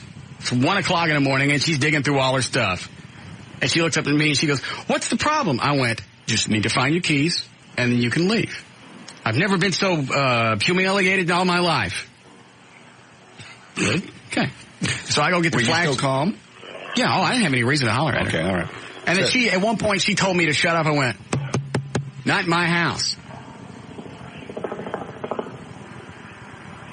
The helicopter threw me off. What was I talking about? She's looking for her keys. Told you to shut up in your house. Yeah. Looking for her keys. Oh, wait, no. Wait. Keys is a ploy. Yeah. So she's going through all her purse and everything. And I walk over and I look in the pet carrier, and they're her car keys. Of course. Inside the pet carrier? Yes. Oh, okay. Of course. Yeah. How did they get in there? I'll never know. Yeah, she threw them in there thinking, well, we're going to talk about this. So then she's standing at the front door. I went, here are your keys. Good luck. And she's standing there. She goes, I just want to know what's going on. I went, I'm not going to argue with you about this right now. I want to watch you go get in your car, make sure you leave okay, and then I'm closing the door. Well, can't we? I went, no. So she goes, well, you just close the door now. Well, okay. Yeah, that was a tough decision for you to make. So she goes to the car, all right? I go upstairs to get Abby, let her out of my office. I look out the window. She's coming back up to the house. She wanted to fight. And I went, you know what? I'm not going to sit in here and listen to this. So I go outside, I go out the back, I get on the Harley. I'm going for a ride. And I made sure she saw me when I left, so she knows there ain't nobody in the house now, so she'll just leave. So you pulled up to the corner, revved the engine what? Yeah. Loud. And you're absolutely sure she saw you? Absolutely. Hard to miss that Harley. Yeah. 50 feet away. So now I'm riding around, and I make the block a couple of times, and I pass, the street where I can look down onto my street. Mm-hmm. Her car's still sitting out there. I'm going, what the hell is this bitch doing? She knows I'm not there. Siren threw me off. Rob, what are you doing? Her car's Helicopters and sirens. Yeah. Eddie, how we doing on spots? Okay. Her car's still there. How long has passed? Probably 10 minutes. Okay. So I'm still making, the great big block around my house, and I see her car headed towards the main intersection. I'm like, great, finally. Well, she sees me too, and she turns around. Oh, great. All right, so now I just go ride someplace else. Okay? Yeah. I see her car parked out in front of my house again. Oh, Jesus. All right, she's going to wait on me all night. Make a block a few more times. Car's gone. Safe. Right. So just to double check, I go down one of the side streets where you can see, like, between the neighbor's house, you can see my driveway, the garage. Now her car's parked back there. She was hoping you'd come home and she would catch you unaware. Waiting on me in the back. Yeah. So now I'm making the block more, and I'm thinking, you know what? I'm going to give her another 20 minutes. I'm going to call the cops and say there's somebody in my driveway. Kill them. Sure. They waved a gun at me, machete, and I believe they have chainsaws. And they hate cops. Yeah. So blah, blah, blah, round. Finally, nothing in the front, nothing in the driveway. It's safe. Good. I pull up into the driveway. Now it's got to be 2, right? Yeah, it's about 2 o'clock. Mm-hmm. I pull up into the driveway. I go get into the house. I go out the front door. She had wigged out and pulled up all the flowers out of my flower bed. Wow. Yeah. Rob, you haven't been to my website, have you? No. Oh, go to the website. All the pictures are... told me first. Oh, my God. What? Rob. What? Big people are on the air. Oh, my God. All right. So, yeah, the dog whizzed and crapped all over the house. I ain't even done. We're just getting warmed up, buddy. All right? So she pulls the flowers up out of the flower bed and just kind of slings them around. And not just a couple of feet. For whatever reason, she yanks them up and then takes them over to the neighbor's house and throws them in their yard. You're kidding. No. She destroyed your flower bed. You didn't have to have your cameras running and get any of this on tape. No. All right. So I just looked at that and went, you know what? The chick is nuts. I go in and the little security sign, the little yard sign that they have, so this house protected by Ameritech or whatever, that's laying on the front porch too. Well, she just yanked everything up and blah. So I go to bed. I get up the next morning, and that's when I actually see everything that had been done. She had taken that security sign, taken it out of the ground, and beat on the front door with it. 21 times. You know how I know how many times? Because you can count the gashes in the door. Gashes? Yeah. God. Well, she knew you were home. I don't guess it makes any difference. She was taking her frustration There out are on the front door. 21 gashes in your front door. Yes. So, now I go around to the back of the house. What's this under, by the way? You going to tell me or I want to wait? What? On your website. It's in the photo gallery. Okay. Go ahead. It says Russ in a love story. Okay. Oh, Okay. my God. Go ahead. All right. So, you know when I saw her in the driveway? Yeah. She had rammed my garage door. Oh. You're lying. I swear to Jesus as I'm standing here. The pictures are on my website. Put her car into the garage. I mean, like all the way through it? No, not all the way through it, but enough to where it was probably pushed in, I don't know, 6 to 8 inches. Oh, my God. Now, did she just kick it a bunch of times? Or She ran rammed her into car? it. Rammed it with her car. Right. Had paint on the door. So I call Everett, and I went, before I call the police, Yeah. what's your suggestion? I tell him the whole story. He goes, dude, this is a hose job. I went, no, it's not. I'll go take pictures now, and I'll email them to you. And so Everett says, well, let's wait until tomorrow. Nothing can be done right now. Ooh, there are the flowers. Well, actually, I called him about the flowers Saturday night, early Sunday morning. And then the rest, I gave him and went, damage is actually worse than what I thought. Because the garage door's got to be replaced. Yeah. Oh, yeah. So we wait till Sunday. He calls her. And she says, he said, by the way she was telling the story, she actually thought it was kind of funny. Oh, really? Yeah. You know what? I totally believe it. Why is that? Because she's a bitch. But that's destruction of somebody's property. How's that funny? Oh, no, she just gets off on that. Because you could tell by the way that she was treating all of us, it was kind of like... I didn't know she had said anything to you and Wendy. Oh, just her little comments and the way she would look at stuff. She was almost like she was better than all of us. She was like, making little snide comments. I miss those. I've bowed down to be in your presence, and it's like, okay, whatever. But yeah, she just, oh my God. Are you looking on the website? Yeah. She wanted to control everything. And she was trying to control you. Door. Yeah. Oh, and actually the pictures in the door on the website, it doesn't look as bad because I had tried I pushed the metal out some to see if I could actually get the door to go up and down. Right. So I haven't got to the door yet. I haven't got to the front door. I'm at the front door. The garage door actually looked worse, and then I pushed the metal out, so the pictures don't look as bad. Damn. Yeah, that's a car, all right. Yeah. So then Everett calls, and I'm not sure exactly the whole story he gave her. He goes, but here's the deal. Either you come up with the money to fix this, or we file, I guess it's criminal felony. Whatever it was, it's a felony, because it's over $1,500. $1,500, easily. Damn. So she's supposed to be bringing a check Wednesday. And I haven't. I want to get the legal stuff handled with Everett before I chew his ass about setting me up with this chick to begin with. Oh my! So that's all just the front door and the garage door and all the flowers. What do you mean? Is that all? What else is there? She rammed my garage with her car. I just didn't know if there was any more to this story. No, that was she came by and shot at me or something. Yeah. I don't know. Well, have you checked around through the backyard? Did she? I mean, with part of your fence broken. No, she might have got in the backyard. Done something in your pool. No. Hey, when you were screwing her, you were protected, right? Because this sounds like one of those freak jobs. Oh, yeah. Yeah, you're right. And can you imagine if I had been home and I opened the door while she was beating on it with that sign? Do you think, I mean, if you were that wigged out, yeah. I mean, if you're mad, you can maybe see whacking it twice. But 21 times, that's just a freak. And a ram a garage door? Yeah. So, now, do we have to break? How much of the damage do you know? I'll tell you when we come back, because I had to call I called the garage door company Sunday. And I'll tell you when we come back. We'll be back. More of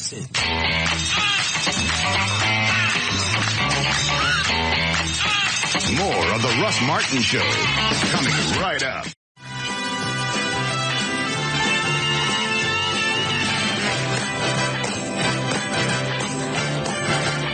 So front doors are how much? One the size that yours is a couple of grand easy. I mean, that's all kidding aside, that they're really expensive because it's a solid wood door. Yeah. And it's really tall. I mean, that thing's at least 10 foot tall. No, it's not that tall. I think it's about 8 feet. It seems taller. No, because I can reach the top of it when I'm cleaning it. Okay. Well, even an 8 foot door, and it's wider than a normal, like a standard, I don't remember what the sizes they call it. It's wider than that door. And yours is a solid wood front door, right? Yeah. It's real heavy. Yeah. Mine was $800. Is yours not solid wood? Yeah, it's a solid wood door, but it's not nearly as large as yours or as ornate. Mine's very simple. Damn. Because I think... What do you mean, damn? Well, Everett already told her, you know what, if you come up with this much money, we'll call it, we won't file. What are the charges, Everett? By the way, you suck. Well, in my own defense, did you see this coming? Yes, I did, because I even always go with your gut. And then my gut feeling was that night that I threw her phone number away. And then, so after that, you invited her to spend the weekend with you 2 more days. Yes, you did. Nobody held a gun to your head. No, I invited her to go out Friday night and then Rob's party Saturday. Okay. That ain't spending the weekend. Now, in her head, it was spending the weekend. Okay. To you, it was 2 separate dates. In her head, if you asked her just the way you said just now, yes, that's spending the weekend. Mm-hmm. Right. Well, that misses the point, which is you didn't see this coming either, or you wouldn't have invited her to spend 2 more dates with you. Don't try and push this back on me. It was your decision. So far, you're batting 1,000 as far as introducing me to chicks. I can't help it if you date nuts. Excuse me, you're the dealer. Truly, none of us saw this coming, did we? What a shock. But what an exciting weekend. What does Russ mean by when she explained the story? She was laughing like it was funny? Well, Everett said she kind of had a smirk because Everett talked to her. She actually admitted doing it to Everett. So she admitted doing it to my attorney and an officer of the court. Yes. Yeah, she admitted everything. I don't think she realized the gravity of what she had done. Was she on drugs or something? I mean, how do you not realize the gravity of running into somebody's garage door and digging into their front door? I think it was just a combination of drunkenness and nuttiness. That's really all I can attribute it to, because But I didn't think she was drunk. Because in the course of the evening, I saw her have 3 margaritas. And we had dinner, and the evening started at, I think we got food around 9:30, and we'll say 10. Well, she told me that she had had too much to drink. How much that is, I don't know. I wasn't with her. She was your date. Everett, I wouldn't rub his face in it right now. It's okay, because I'm not there. Oh, Everett's laughing his ass off on Sunday. So you called her and you told her what?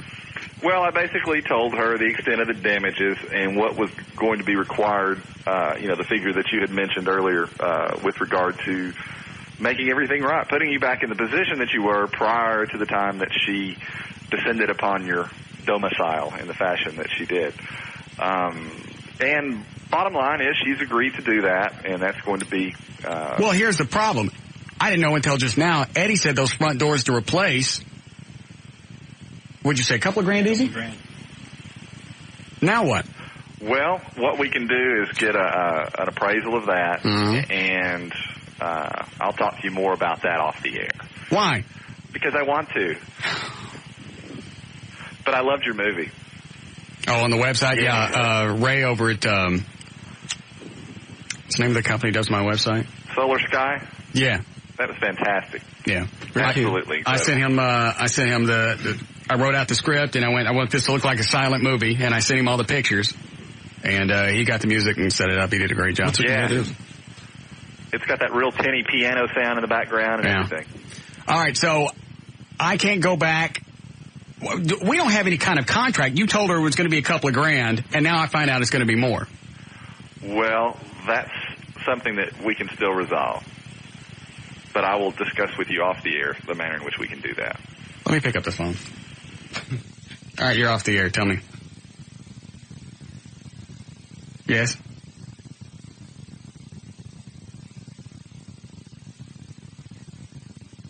Yes, I like that. That's good. You're a good lawyer. You're a sucky matchmaker. My God. Okay. And so Sunday, I'm trying to get prices on replacing the garage door. Right. And I'm talking to some chick, they've got an emergency number, and I'm telling this story. Well, I just told the chick I need to get an estimate on what it costs to replace a 7x16 door. Right. And we're talking for a little bit. She finally goes, "What do you do?" And I just told her my first name. And she goes, "Is this Russ Martin?" Oh, jeez. I went, "Yeah." She goes, "Well, that explains this." What does that mean? And then she stopped. She goes, "I didn't mean it to sound ugly, but that explains this." Did you tell us somebody drove into your door Yeah. or just was broken up? No. Oh, I guess through the course of the conversation, she started to recognize voice and then asked, and then... That's funny. That explains this. It was quite a weekend. Yeah. And because they can't match up, because I've got 2 garage doors, correct. the two door and the one for the 8x7. Mm-hmm. Well, for both doors to match, they got to replace them both. Man. Yeah, I mean, again, the point is to put you back in the position you would have been had she not destroyed your garage door. And simply by replacing the one door, it doesn't do it. You got to replace. So both. what do those 2 run? I think they quoted me like tax and everything. It was like $1,036. Mm-hmm. But now, I mean, we're looking at the door and we're thinking, well, how much could a front door be? $1,000? I have no idea. And if it's less, we'll cut her some slack. Mm-hmm. But obviously now it's... No, you probably need to add another $1,000 to that total. Who would think a rectangular piece of wood would cost a couple of grand? Well, but yours is rather ornate. It's just a door. It's not just a door. Well, we'll figure that all out and sort it out in the manner in which I described at a later time. I almost wish I had a stayed at home just to hear what it sounds like to have somebody wigging out in front of your house. And you'd have shot her. Well, you could always invite her back over. No. If you heard somebody running into your garage door, you would not stay in that house. You come out. No, I meant the front door. Oh, okay. Whacking it. Which door? 20 some odd times with a little plastic sign, and she, Everett's asking her. He said, "Do you remember hitting the front door?" Yes. What'd you hit it with? My hand. Everett goes, "Do you remember the little Ameritech sign?" Yeah, and she claimed initially that I hit it a couple of times. Well, actually, before that, she disavowed any sort of knowledge of the sign, and I said, look, they're going to dust that sign for fingerprints, and yours are going to be all over it. Oh, and I got it wrapped in plastic at home, sitting in the closet. Good. Well, and all they got to do is, and she said, well, I just hit it a couple of times. I said, look, they can match the gashes on the door to the design of the sign. It's not brain surgery. Well, you can't do that type of damage with that plastic sign. Oh, really? Well, here's what we'll do. I'll yank that door off the hinges, grab that plastic sign, and drag it to court, and I'll wail on it and see what kind of damage I can do to it. In the meantime, watch my movie. Yeah, on my website. Damn. I'm just wondering if I had opened the door while she was wailing on it with that sign, if she would have come after me. Who knows? Probably. Lizzie Borden, man. I mean, that's just an axe in a closed door away. Did you run a background check on her to see if she has any previous... No priors. I did. Oh, you did? Yeah. Oh, I didn't know that. It's hard to believe somebody that wiggy would have no priors. Yeah. Nothing came up on public data. Well, it explains why she's 30 and not married. Jesus. Yeah, I'm thinking you probably ought to call it off. Very good. Very nice. In-depth perspective from Everett Newton. And you know what makes this even weirder is the fact that I ain't known this chick 2 weeks. Yeah, you win the award for psycho women. Well, just imagine if she had been able to maintain some sort of stability for 6 or 8 weeks. You mean hide it? Yeah. Like I do? They do. And just you become a little more attached to her, she's attached to you, and then she wigs out. I just can't believe she just didn't leave. The coming back and wanted to talk about it. It's like, what's there to talk about? She couldn't let it go. And I wasn't ugly to her. I just looked at her and I went, I'm not going to argue with you about this right now. She goes, well, this isn't going to be an all-night event. I went, I know, because I'm not going to talk to you about it now. If you want to talk about it in a couple of days, fine. Now, I want to watch you go get in your car. I know the tone that you take when you do like that. You just want it to end now.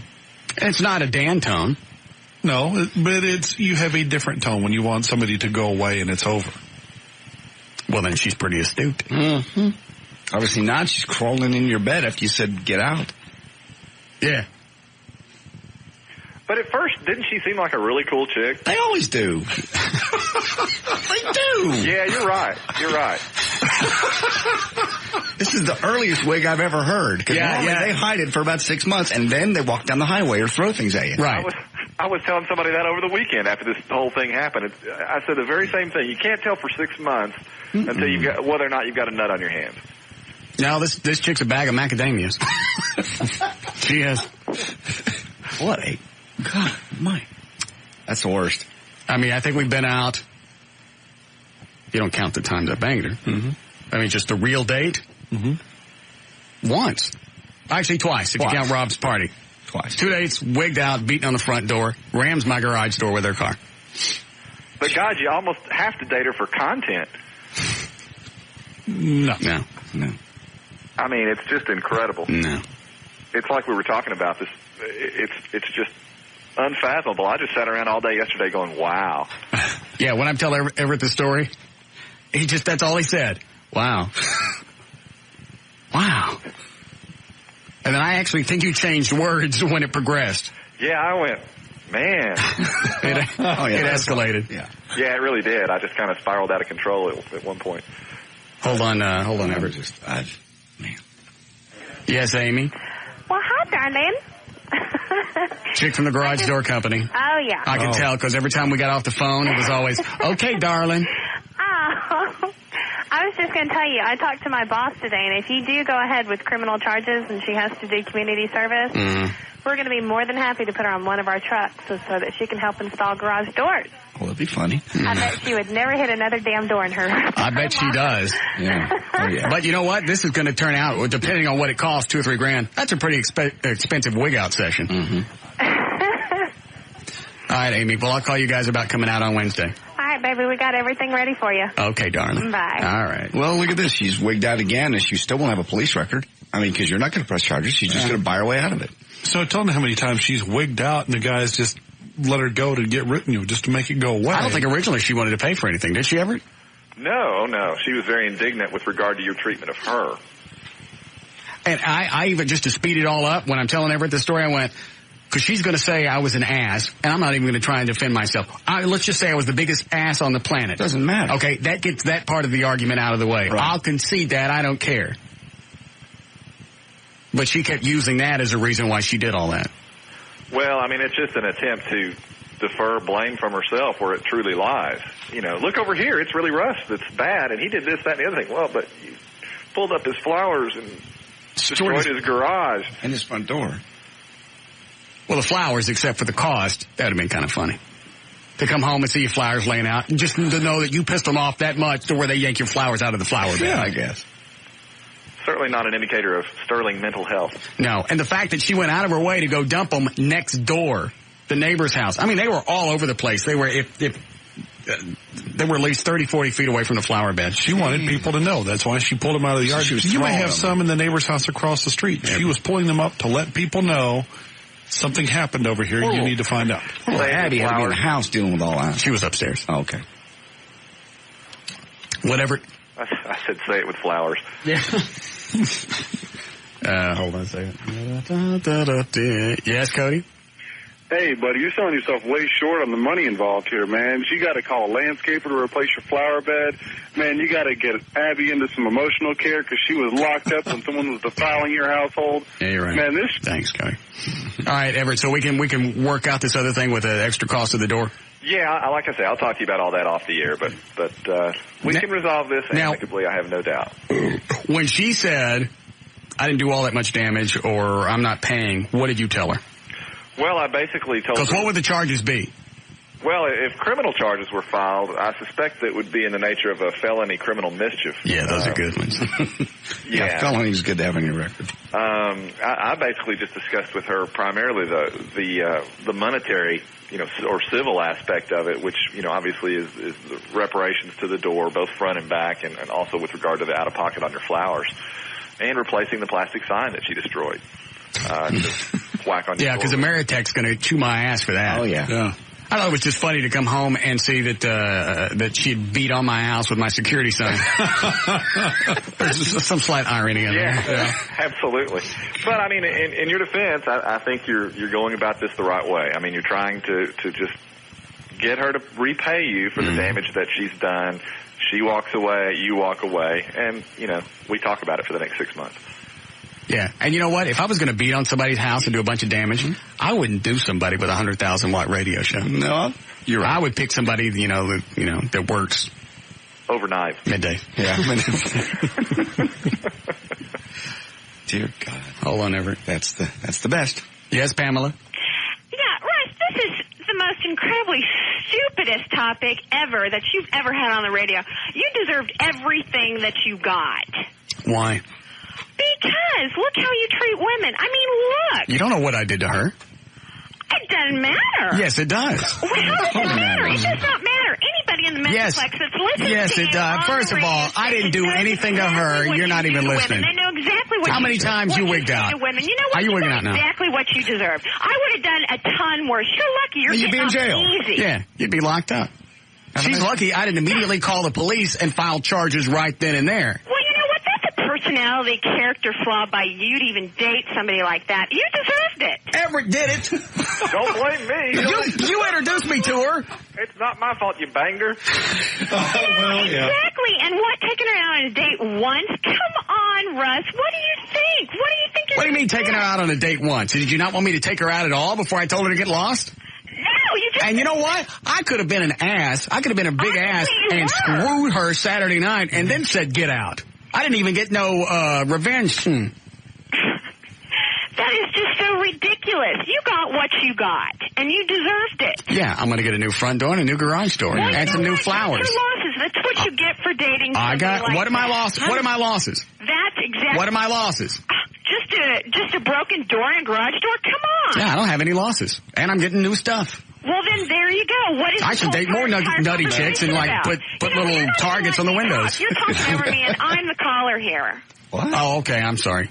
You know, you got. Please. That was rough. Wow, that's incredible to me. There are women out there that would justify this kind of behavior. Property. Well, she tried to do it when, she's probably done it before herself, this nut. Sure. He was such an ass. I concede. I could have been a lot bigger ass, especially if I had known what you told Rob and Wendy. Yeah. You're lucky I'm here. That's amazing. I didn't know any of that until... She sounds incredibly conceited. Where did you meet this chick? Everett? She is a friend of a friend of a friend. Yeah, good call. Well, who knew? I mean, certainly at the outset, none of us would have ever guessed that this would have ensued. Hey, when I saw the garage door, I'm thinking, all right, she just pulled up too far, miscalculated. And then after, I saw everything else, even Everett brought this up. He goes, dude, playing the flowers into it and the door, the front door, he goes, the garage door was intentional. Sure. Well, and it adds to the proposition that she was trying to get into the house. I mean, yeah, can we smack her on attempted burglary? I think conceivably, yes. Given all the she's trying to get in my house. Breaking and entering. Well, she didn't enter. She tried. Yeah. Luckily, the door was stronger than that Ameritech sign. At least you can laugh about it. It's wigging me out because you've had a few days to think about it, but damn. Oh, it takes a while to process. It's not even my house. And I'm just like, damn. Oh, I had guns. I'd taken all the guns out and put them strategically around the house. Yeah. Just in case. You never know. No telling what kind of damage she would have done if she'd gotten in. I mean, the alarm would have gone off. It would have gone off. She would have had a minute or two to do whatever she wanted to. Oh, she got in and I wasn't there? Yeah. Yeah. Oh, if she had got in and I was there, I'd probably had to shoot her. Many times. Yes. Those Ameritech signs are dangerous. They can hurt you. Sharp. Pointy. I heard her beating on the door with it, screaming, "Come out here, Warden." Here we go. She did. Did she? You let me in here. You let me in there, you lousy screws. Now this time, I believe you. We have to break here, Eddie? Please. All right. Everett, you got to go? No, I can hang out. Okay. I'm kind of done with you.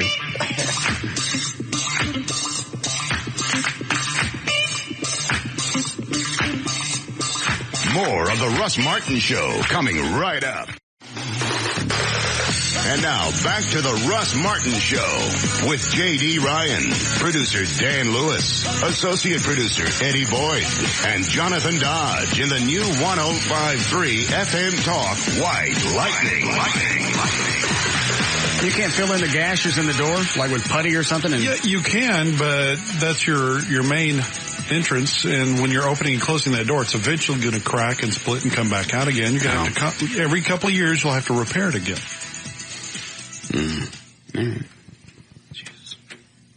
If it was just the area around the front door, it's not going to see it's not going to get a lot of vibration. You could just repair it and paint over it or whatever, it'd be fine. But she really did some major damage to that door. Well, if you can't tell by the pictures on the website, but just to gauge how deep the gashes were, I took a dime and stuck it in there. Right. And it actually went a little way into his head. So she went completely through the wood veneer on the door? Yes. Yeah. You can have those reskinned, but like I said, your door is a very nice front door. It was. And it's got a lot of... Not now. Well, there's just a lot of woodwork on your front door, and you're just better off replacing the door. And you're going to have it stained to match the woodwork around it. Mm. Yeah, Alan? Yeah, I was wondering, where were your neighbors when she was destroying your house? I don't know. I don't know how much noise it made. Well, this is 2 in the morning, yeah. Well, she rammed your garage. I mean, that had to have been pretty loud. Yeah, but that's the backside of all the houses. In that neighborhood, all the garages face each other. In the alley? Yeah. And then pounding on the front door? That had to have made some noise. Yeah, especially if 21 times. Just the number of times that she was whacking on the door. Okay, well. That just gives you an idea of how wigged out she was. Because 1 or 2 times you go, she's just, throwing something at the door and that's it. But just go home and whack something 21 times and see how long that takes. And whack it hard enough to make dents in something. And I'm sure she was probably screaming. I don't know. I didn't hang around. I was gone. None of the neighbors saw anything. The only people that said anything, they came over when I was out letting Abby whiz in the grass. They saw the neighbors came over and they go, "Hey, what are you doing? Da, da, da, da.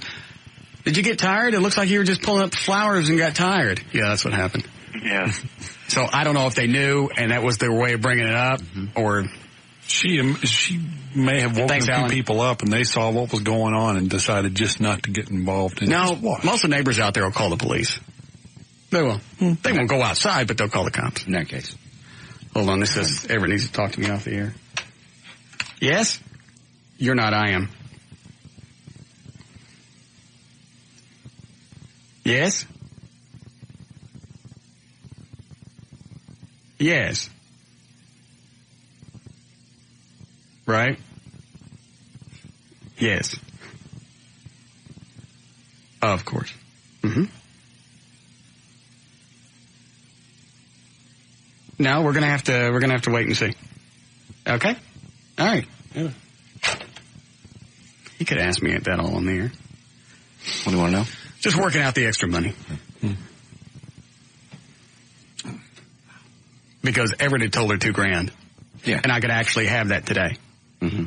I'm in no rush. I can get in and out of the garage now. One of my cop buddies came by the house. This is the other thing is I haven't filed a police report, but now I have a police witness. Okay. Because he came by and, looked around and I said, if I wait a few days to file a report, is that going to be a problem? He said, no, I've seen the damage. You got pictures, and I took a lot. Mm-hmm. And he helped me get the garage door open so I could get one of the cars out. Because it wasn't coming out. Jeez. Do you have pictures from before you pushed the door back out so you could get it up? No. Doesn't matter. Damage is done. Yeah, you could still tell because even the frame inside the garage, the rollers that hold the door, those were bent. Okay. And part of the wood's cracked. Oh, so the frame will have to be mended. Probably. You may want to check on the motor, too, on the automatic garage door opener. She didn't strip that. I was almost late to work because I forget I'm coming out. I'm going to go out the small garage door. Mm-hmm. I still got the big garage door opener. All right, so I hit that. It starts to go up. I went, no, don't. So I hit it again, and it stops. Goes back down. Then it tries to come back up again because it's hitting a jam, and it thinks it's hitting something. So finally I got it to stop, and I used a little emergency release thing and slammed it down on the ground and locked it. So I was having a fit in the garage. Yeah. I thought we were past our psycho chick days. I guess we never really get past those, do we? Well, I don't care that she's gone. Normally it's if you're dating one and she wigs out and you stay with her, then you're a nut. Have you thought about just going ahead and filing charges against her? I think the agreement is going to be if I get the money to fix everything, I'll sign a settlement thing that says I won't take the money. I don't like this part. I won't take the money and then file charges. Okay. All I know, if I had felony charges looming over my head, I'd get over how much money that person wanted and get it quickly certified. Mm-hmm. Maybe even some chocolates. I'm with you, man. No nuts. That's a felony charge. Yes, Cindy? Oh, hi, Russ. Hi, Cindy. Hey, dear, you did sleep with her at some point, didn't you? Yeah, a few times. Oh, well, I have maybe an explanation and then a question. Okay. Maybe this was some sort of a delayed massive orgasm. Okay. She just lost it Yeah. after you left her. And the other thing is, when is your next blind date? No, You're not going to stop dating, are you? No, I'm going to keep dating. Of course you are. But you don't give up that easy, do you? No. It's only 3 or 4 times. The hell was that? Stupidity. Yeah. Maybe it'll hit me in a couple of days what actually happened. It hit me. It's not even my house. I was just so glad out. she was gone when I came home Saturday night that I was just going, all right, she's gone. I'll replant the flowers tomorrow or whatever. And then you get up the next day and then you start surveying the extra damage. Because I didn't see the gashes in the door until the next day. Yeah. Because you couldn't see those at night. Mm. Well, obviously she's well aware that you have an alarm system since she used that to try to pound her way through your front door. Yeah. But it still takes a couple of minutes for the alarm systems to work their way through their system and get the cops to your house. You're just fortunate that she didn't get in through the garage door and maybe do a little more damage. Or worse. I mean, you weren't in the house. She could have done whatever she wanted. Oh, like got to Abby or something? Yeah. Yeah, you're right. Kidnapped her or whatever. I mean, this chick is obviously insane. Yeah, I don't think I'll ask her out again. That's a good call. Yeah. I've thought about it for the past few days, or past day. Yeah. She's going our own ways. Something else she told Everett, she goes, well, that's a lot of money, and I got to go out of town this week, and I don't know if I can do it that quick. You know what? Then if I were you, I would get it now, because come Thursday or Friday, you become a flight risk. That's right. And you're still not going out of town. Yeah. You'll be in jail. Yes, Jenna? I was just going to say, you've got to press charges. I mean, this is irresponsible. I mean, she's like a little child, and if somebody doesn't hold her accountable... Well, first of all, if it cost her $3 or $4 grand to fix this stuff, that's a pretty big payment to have a fit. I mean, even by my standards. But, I mean, if she has the money to cover it... I don't know that she does. She may have to. I don't care where it's coming from. But, I mean, it would be humiliating to have to go to court and explain why you were such an idiot. Because that's... if a guy did this to a woman, people would be outraged. I mean... Yeah, you're right. Yeah, I never flipped it around. If a guy showed up at my house and did this, I would be finding the biggest, scariest men to come stay with me. I mean, I'm embarrassed for her, and I'm sorry that you keep finding crazy women. This one's Everett's fault. It is. All the rest of them were mine. This one's Everett's. This is Everett's fault. And I don't get what she was trying to accomplish by the garage door thing. It's not like, I got the Wile E. Coyote Acme paint and painted a great big hole there and it confused her. I think maybe she was trying to get in. Seriously. No, if she wanted to get in, she would have driven all the way through it. She was trying to make a point. She wasn't trying to get through the front door with that sign. She was just beating it up. She wasn't trying to get in. Well, she might have been, knowing that I wasn't there. Who knows? Really? I mean, at what point if you're a nut, do you ever stop and go, okay, I've gone too far. That's too much. Maybe I can put the dog's legs back on. Well, I hope that you hold her accountable. Well, we'll see. I'd like to get my money out of this now and just be done with it. But if I don't get it now, I don't mind going to court. I got nothing. I got free time. I mean, it'll give you. I mean, I'm just appalled. I'm appalled for you. Have you looked at the pictures on the website? No, I'm just now walking in, and my 4-year-old's sick, so I've got to take care of her. But I had to call in to say, if this happened to one of my friends, I'd be over there at their house right now. Okay. So, well, thank you. That's very sweet of you. All right. Bye. All right. Bye-bye. And it's funny because I was talking to Everett Sunday. I went, nobody's going to believe this. After all this shtick and all the bits on the air and everything leading up to it, to where we're making a big deal about me taking this chick out, nobody's going to believe that she wigged out. That's why I took all the pictures. I wouldn't have believed. Well, even with the pictures, people can say, well, he just took those off somebody else's house. Well, I suppose. Yeah, JD was just about to say I wouldn't have believed it if he had, You just told the story with no pictures? No. We'd figure you were hosing too much. Well, Eddie drove by the house and looked, didn't you? Yep. We went by this afternoon and... Did you go by to check to make sure it was real? To make sure you weren't being hosed? No, honestly, it was just we were close by and we were just right there and I think it was more... I wouldn't have believed it. No. That was another reason I had Ray put together that thing and stick them on the website. Because seriously, it sounds like a great big hose job. Oh, you have this big story about I'm going to take her out, I'm not going to take her out. She didn't call me, I threw away her number, this great big saga, and it leads up to her being a nutbag. Nobody nuts out after just a couple of dates. Yeah, that's the other thing. Who's going to believe that she wigged out after 2 dates and 3 porks? Now, granted, I gave it to her good.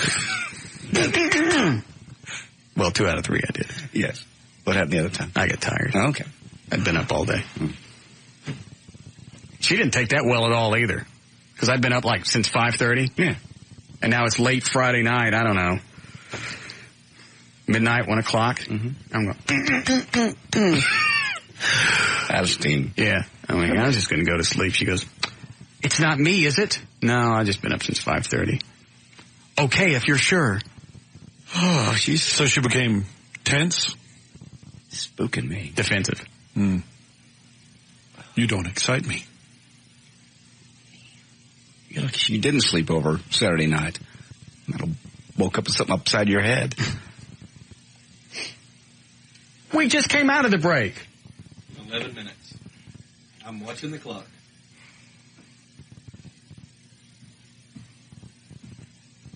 All right, hold on. Yes, go ahead. Hey, Russ, I know why Eddie went by your house. He was hoping she was there so he could shoot her in the face. Why would she still be there a day late? No, you bastard, you sit there. Stewing it. Should have broke when Eddie commanded me to. All right, we'll be back.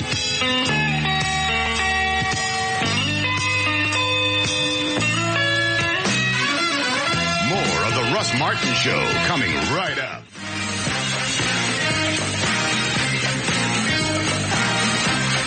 I don't remember flames shooting out of that one, though.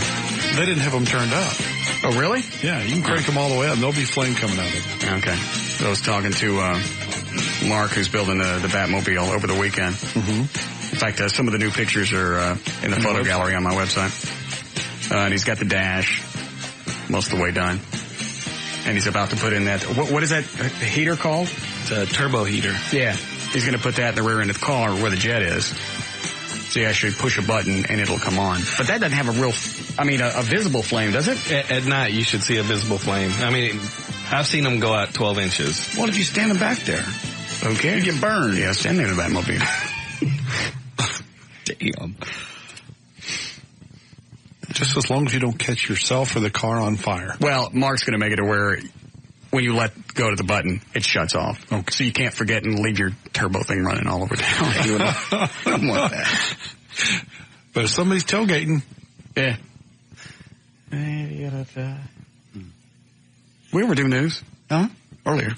We haven't done another one. Oh.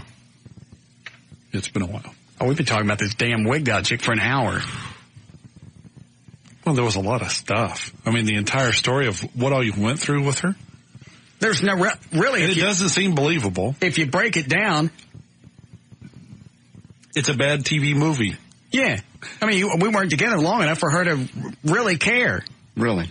But everything, what she kept saying over and over and over while we're standing at the front door, because I know how nosy my neighbors are. If it gets loud, they're all going to come out. And I don't even like talking to them to begin with, sure. Let alone, what was going on with that chick last night with the hatchets and the flying flowers?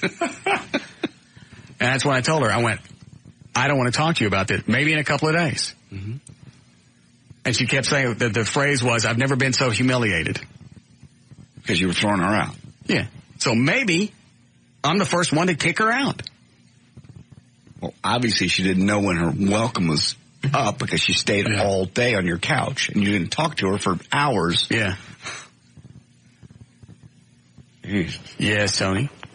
Hey, whatever happened with that woman, that from the other radio station that y'all filed charges against? Oh, the ticket chick? Yeah. I think the Dallas prosecutor, they ended up dropping that because in the videotape, Rob and Chloe, when she was pushing them, they were laughing. Oh. And that watered down the case.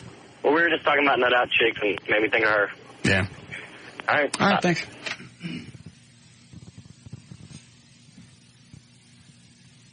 I was just so happy to have her out of the house. Yeah. And I figured she knew that I was pissed off by the fact that she didn't ask any questions. Of course, as soon as she hopped into bed, I called out her name and she didn't move, and I went, hey,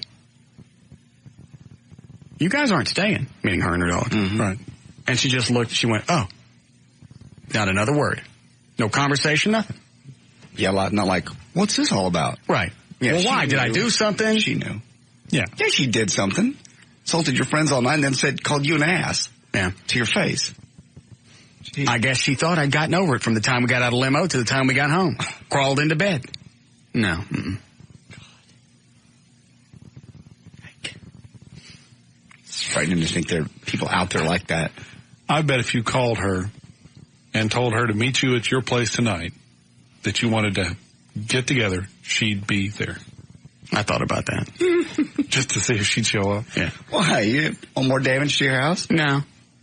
No, it scares me to be. It would scare me to be around her now. Yes. Because had that gone off in the house, it would have been damage to your body. Yeah. Yeah. And guys never win those. No.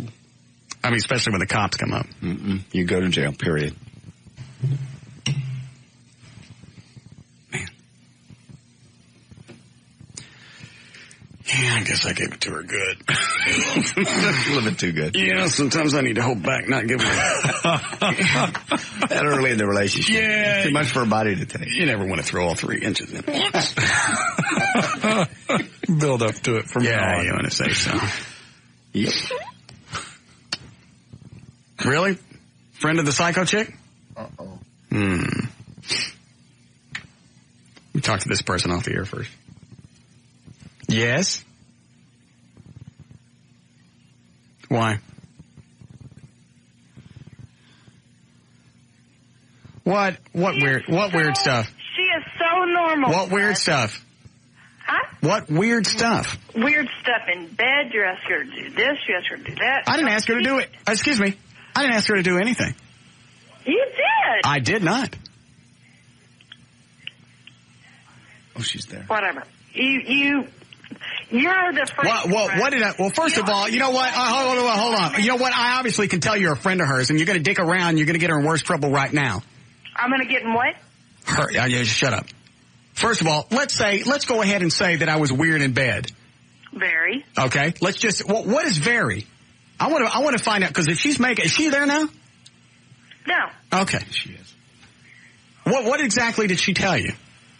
That you're freaky in bed. No, I want to know exactly what it is, because if this pisses me off, I may go ahead and file charges. What did she say? But she ought to file charges because you're making accusations that aren't true. This girl is not freaky. Excuse me, drunk chick, and I can tell you're drunk. First of all, she is a freak. I've got pictures on my website of the damage she did to my house. Well, you may have it, but is it her? Absolutely, it's her. She admitted to my attorney she did it.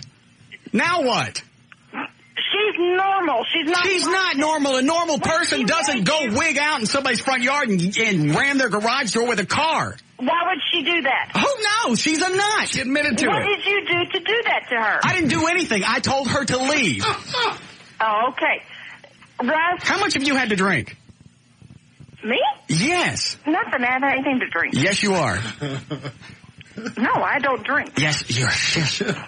Russ, no, I'm telling you that when she first met you, you're not even her type. She went out with you. She didn't know who you were. Yeah, that's why she stayed all day at my house on Saturday and didn't go home. She was looking forward to seeing you on Friday because the weekend before you were so normal and so sweet and totally different off the air. I'm a sweetie pie. So that justifies damage to someone's home?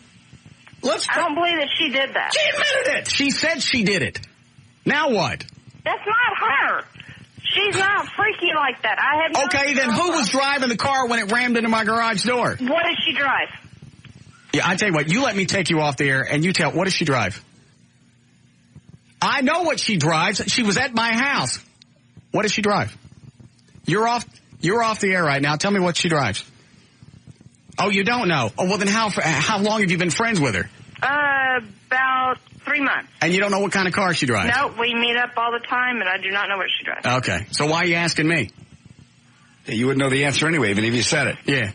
I bet you probably knew 3 Cosmopolitans ago. 3 what? No, I don't drink, Russ. Sweetie, you're doing something. No, No. And you know what? Obviously, you're one of her friends because you think me telling her to leave is justification of her damaging my house.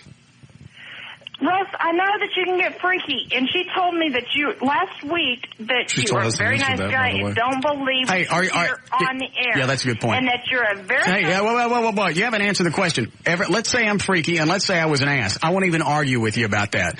I'm not done. Does that justify what she did to my house? If she did that. She did do it. She admitted She said, I left. She admitted she did it. She said she did it. She's bringing a check to my attorney to pay for it. What does that mean? I don't know. She told me that she didn't do it. Well, she told my attorney she did. And she's bringing a check. So she lied to you. Your friend lied to you. Yeah.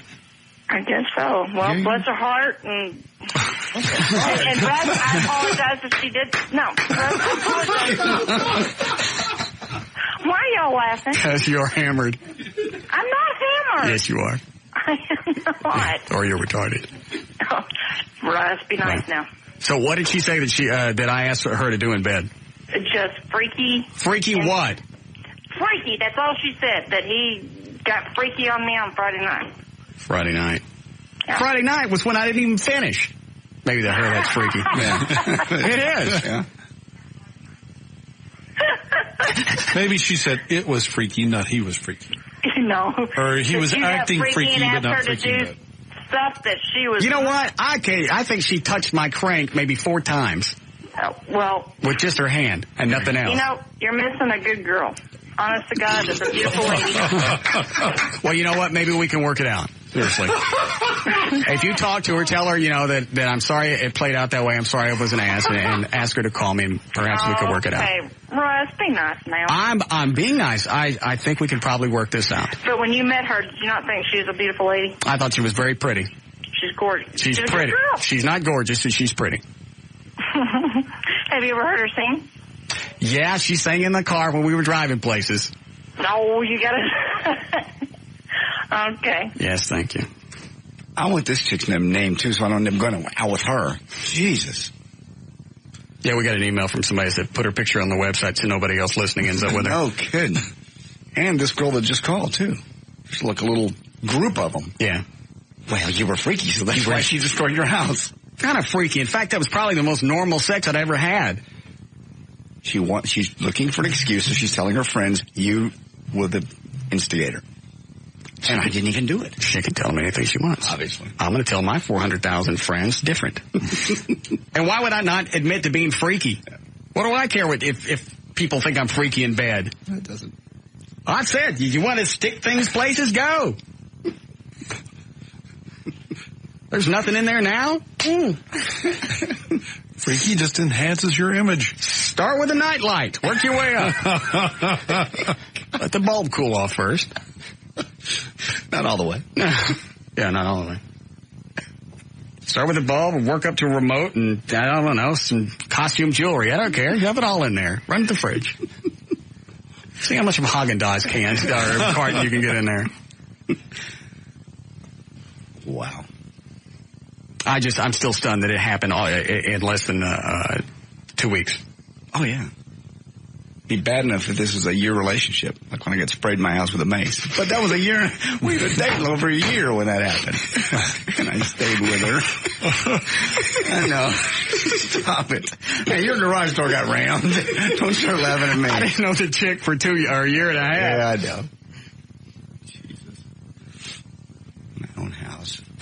With the mace that you gave her. That I bought her, yeah. Honey, I love you.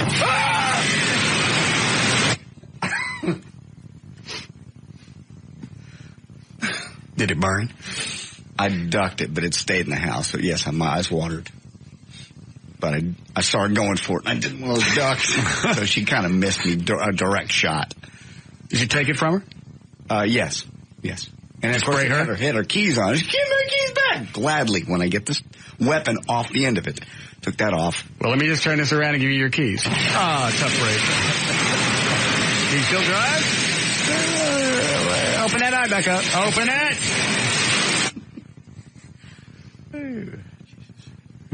Dated some freaky chicks.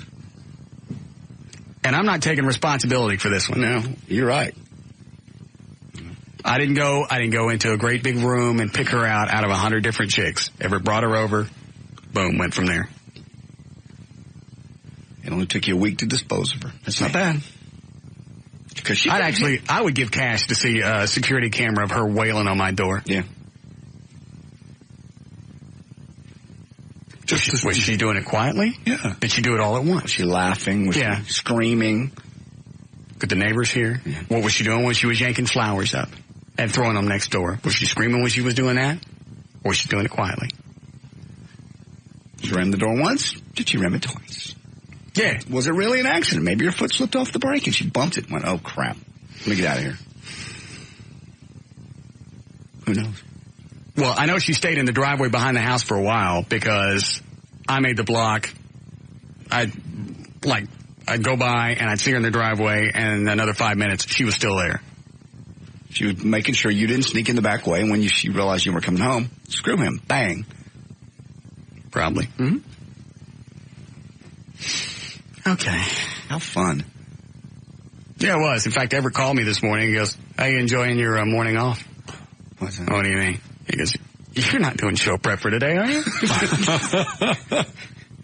She did probably an entire show for you in a course of 5 minutes Saturday night. True.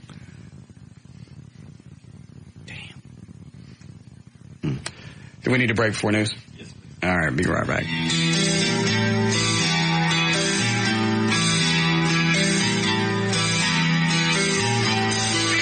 More of the Russ Martin Show coming right up.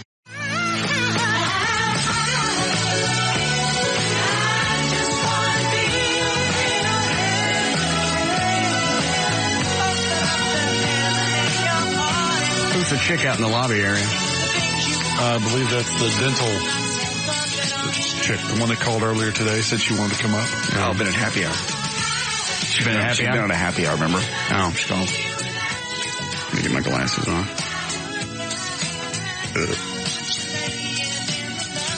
What? Stand up. Turn around. Can she hear us out there? I don't know. Hold on a second. I don't think she can. What are you saying? She can't hear us. Size 3. Size 3. She can't hear it. No. No. She's plowed. Mm-hmm. You're very, very attractive. Yes, very nice. Yes. You are. What? You show us your breast? She can't hear us, right? No. Yeah. No. She got big teeth. Mm-hmm. Show us your teeth. You see your bottom. Back up. Back up.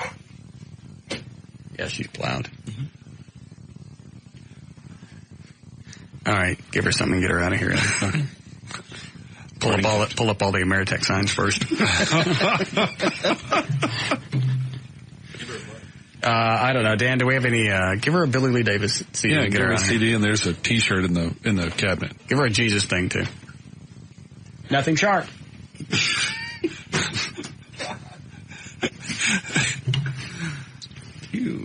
All right. I guess we can attempt news here. Okay.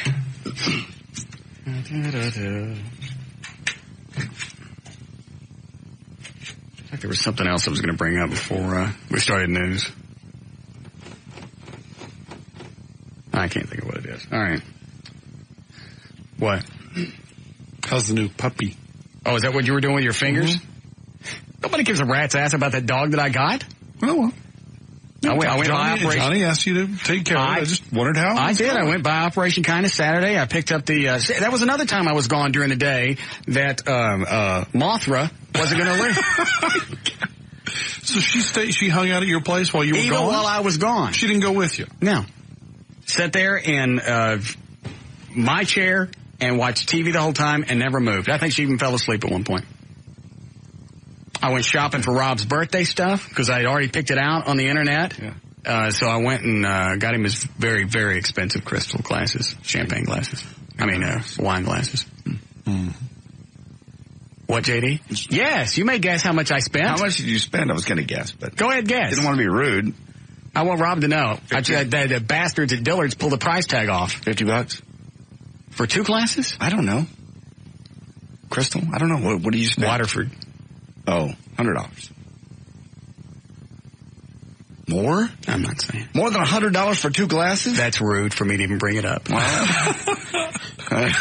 $20 a glass from the outlet store. No, it was Dillard's Waterford. Oh, okay. Waterford Crystal. I don't know what that runs. I don't buy that. Sorry. I don't really know what it runs. I would think 25 or 30 a glass would be a lot of money. It's not? That's for Rob. You want to tell me? Tell me off the air. All right. Each? No, for both of them. That's okay. Still high. I'm sorry. It was a gift from my friend. I realized that, but man. I'm embarrassed that I brought it up on the air. Hope he's listening. What is it, Rick? Russ, you can't let that drunk girl drive. What drunk girl? The one that's in your studio. Oh, is she really drunk, Eddie? Yes. Oh, is she? Well, then don't turn her loose. Yeah, get her a limo. Oh.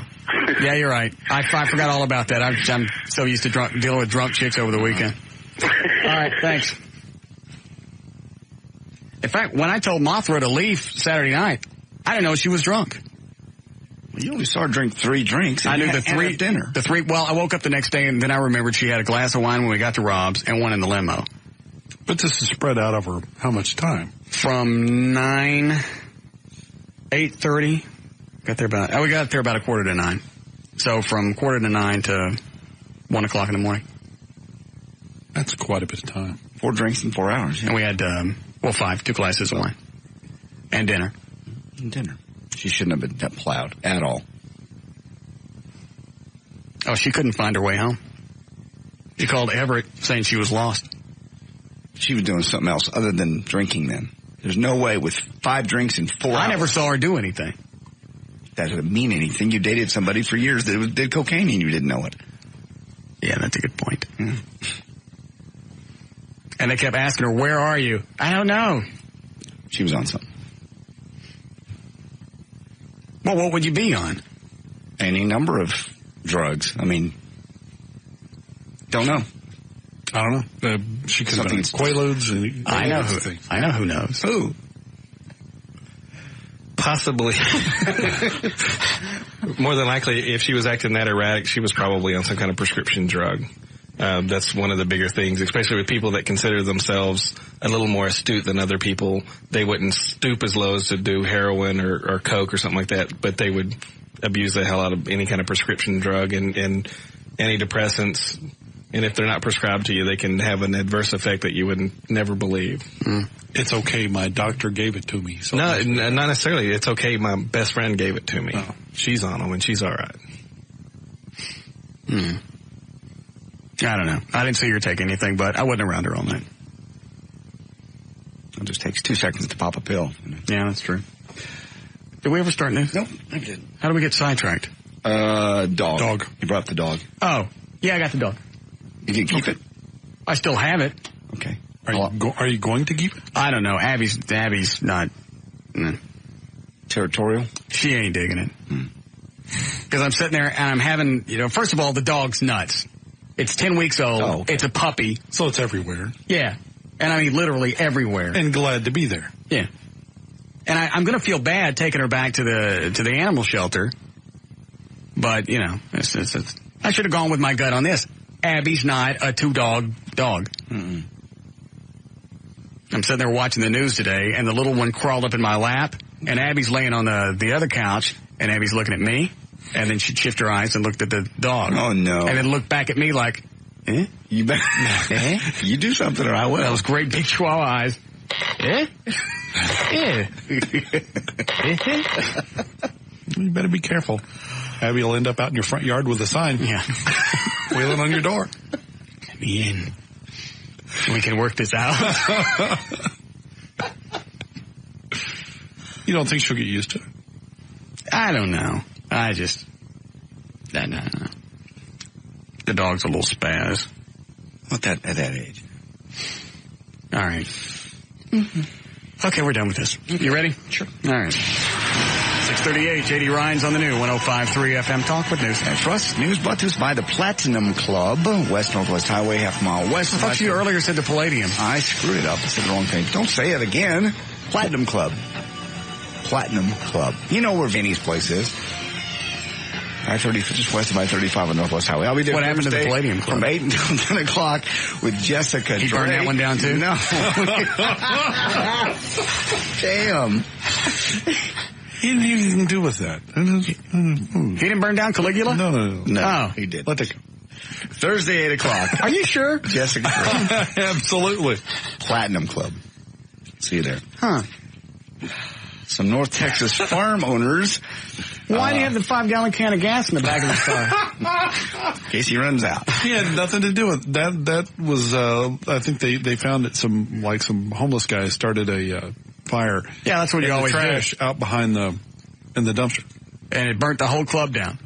Well, the dumpster was up against the building and it spread to the building. I don't even think Vinny was working there when it burned down.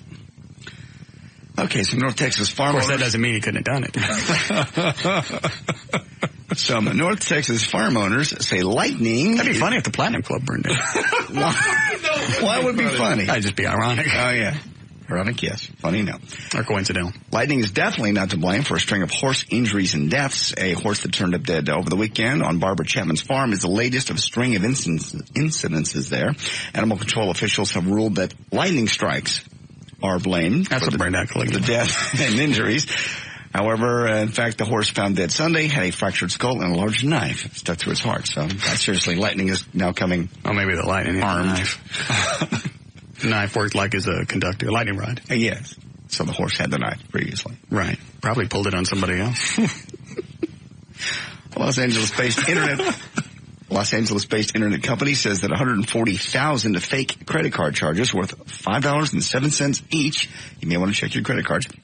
Were processed through its transaction system in a computer scam that may have affected as many as 25 different companies. The apparent fraud suggests that a computer criminal may have obtained a sizable list of stolen credit card numbers and was testing them for validity. Novelties, the company, said its credit card transaction processor approved some 62,000 of the apparently false charges valued at over $300,000. This basically started Thursday afternoon. They didn't even realize what was going on until Thursday evening when people started calling the company saying, hey, what's this $5.07? Yeah, most people would just let that go. That's a pretty good scam. Yeah. If you do it enough times, then apparently they have a large. Well, 14,000. Isn't that what you said? 62,000 went through for a total of $300,000. But I mean, it was like, oh, okay. My mistake. The total was 140,000 fake credit card charges worth $5 each. $5.07, some odd number. A man who jumped parole in Oregon City was arrested in Canada after pretending to be a New York City firefighter on stress leave. Michael Lacarte told locals in Alberta that he worked as a firefighter in Midtown Manhattan and received a hero's welcome from the local fire department. Lacarte spent the anniversary of the terrorist attack with the family of a local woman who says she was touched by the man's stories of September the 11th when he says 11 of his friends died. But Oregon City parole officer said Lacarte was actually in custody when the September the 11th terrorist attacks happened. He was arrested in July 2001 for violating parole. He was released in November. He was up originally for aggravated theft. Damn, if I had Dow over at Millennium Investigations install the new security cameras, because he was going to install software to where the camera would go off when there's activity. So we would have got her nutting out in the front of the house and her ramming the garage door. Yeah. Where's Dow? I can't say. Oh, I'll turn the mics off. Yes, you can say. Go ahead. Small dog that was reported missing but to the Humane Society of Delaware County in Ohio was found inside a python. Terrell Duden of Powell, Ohio, was doing some work outside her basement when she found a 10-foot Burmese python with a huge dog-shaped bulge in its belly. The Humane Society did x-rays of the snake and confirmed that the cute little dog was actually inside. I heard a story one time, or read a story, this old lady let her dog out, and this snake got a hold of it, and she came out just inside to see it, came outside just in time to see its feet going into the snake. I think she whacked it with a broom or something.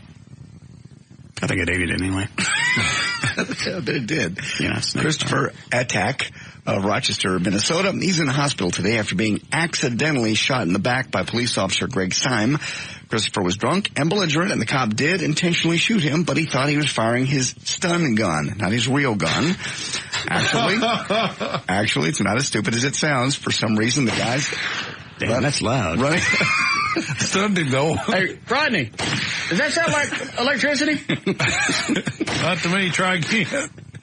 The guys running the Rochester Police Department bought stun guns that look exactly like handguns. So the guy pulled it out, thought it was a stun gun, and at least that's his story. Shot him in the back.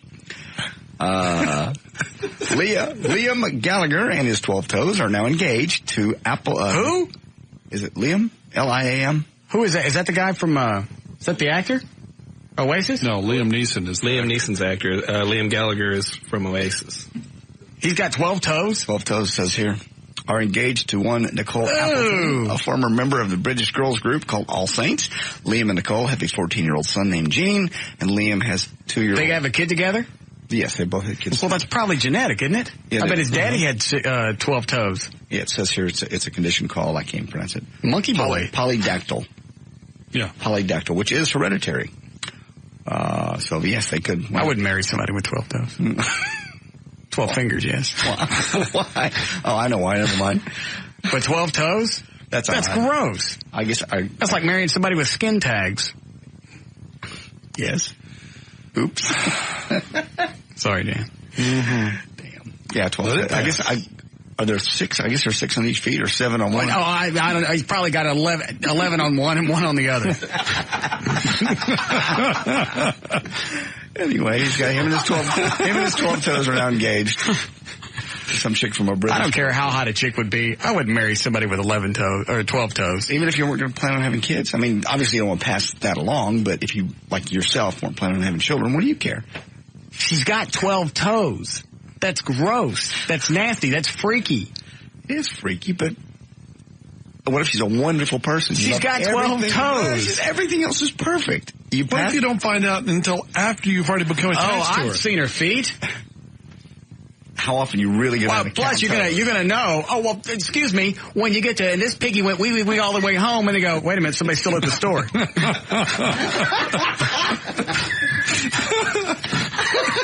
Wouldn't you know? You do the whole little piggy thing, and you go, wait a minute. I know this happens when you put cards back together. How'd I come up with extra toes? Who farted? He squeezed one out. I was laughing.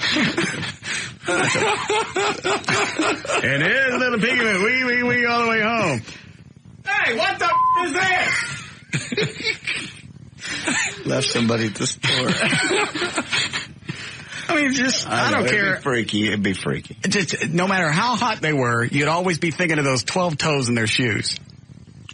You never see them. I mean, how often you look at a chick's toes? But you know they're there. I know, but if you were perfect in every other way, the awesome body, didn't want to have kids, never had children. Like Faith Hill with 12 toes. Yes. No. You serious? That grosses me out to even think. I wouldn't even want to. I'm seriously getting sick. Damn. What if everything else about her was just absolutely perfect? Oh, well, if you're going to ask me that way. She perfect breast, perfect everything else. And the foot doesn't look abnormal.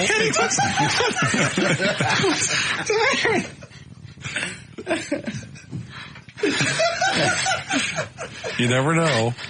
I think Eddie realizes this conversation is stupid and he's trying to save it. Okay, moving on. No, just because I know that she's a freak of nature. 12 toes is gross. It is. Okay. I'm getting sick thinking about it. How about 3 teats? 3 teats? No. I saw that on Total Recall last night. Yes. Oh, is it? It's funny you bring that, because the chick flashes this guy. Hey, want to have some fun? She opens up her thing and there's 3 breasts. Oh. Okay. Didn't see it. She looked like the front of a 68 Buick. It's just weird. One in the middle, Tennessee. Hold on. Yes, Dale? Hey. Yeah. Yes? You there? Yeah. I'm coming to Dallas tomorrow. Oh, this is Dowell. Yeah. Oh, he wrote Dale on the thing. I understand by the way you talk, though. What would the cameras cost if I put one in the front of the house? Of course, I missed the good stuff now. If I put one in the front of the house over the front door and one over the back garage, and they go off when there's activity. Yeah, well, I'm going to be in Dallas tomorrow. He's not going to tell me. Just hold on. All right. and I'm going to bring you a bunch of different varieties. Okay. And I will explain it to you tomorrow.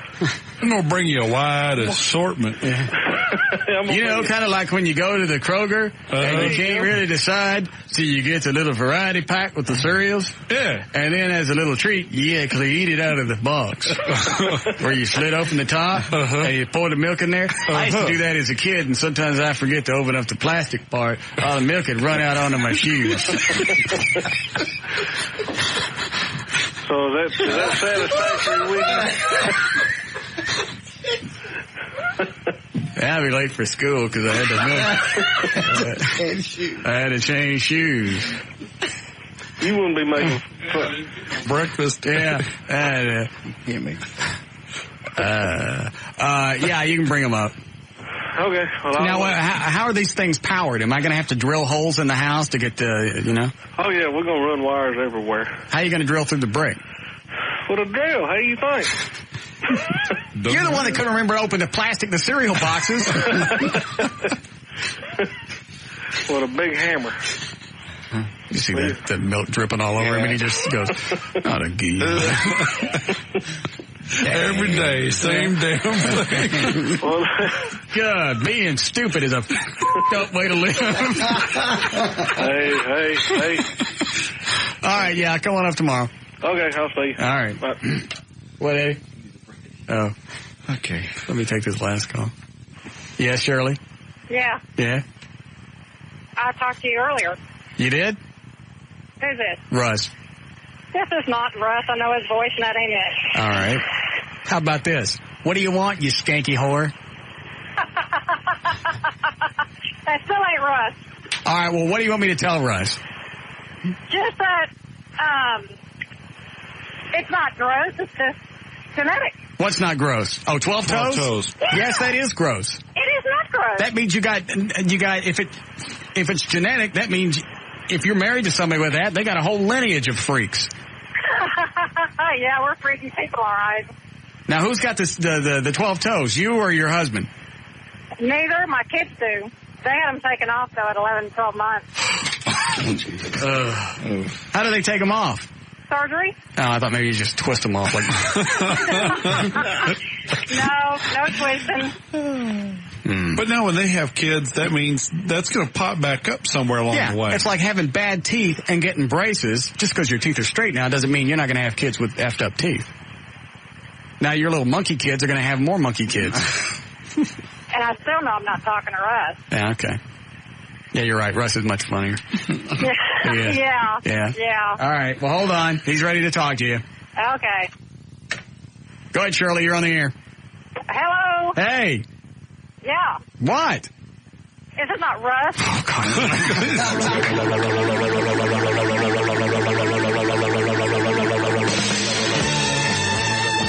More of the Russ Martin Show coming right up.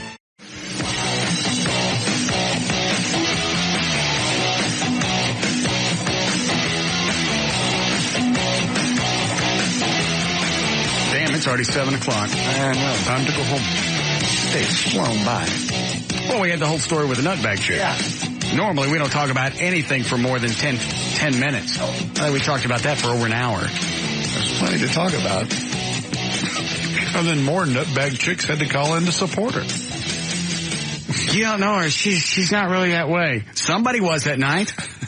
She says she didn't do it. Well, you know what? It probably wasn't a wise decision to tell my attorney she did. I couldn't believe that when she actually called Everett, or actually called his girlfriend. Mm-hmm. She hands the phone to Everett. She's telling him. She's admitting that she did it. I didn't even need pictures at that point. Psycho and stupid. Yeah.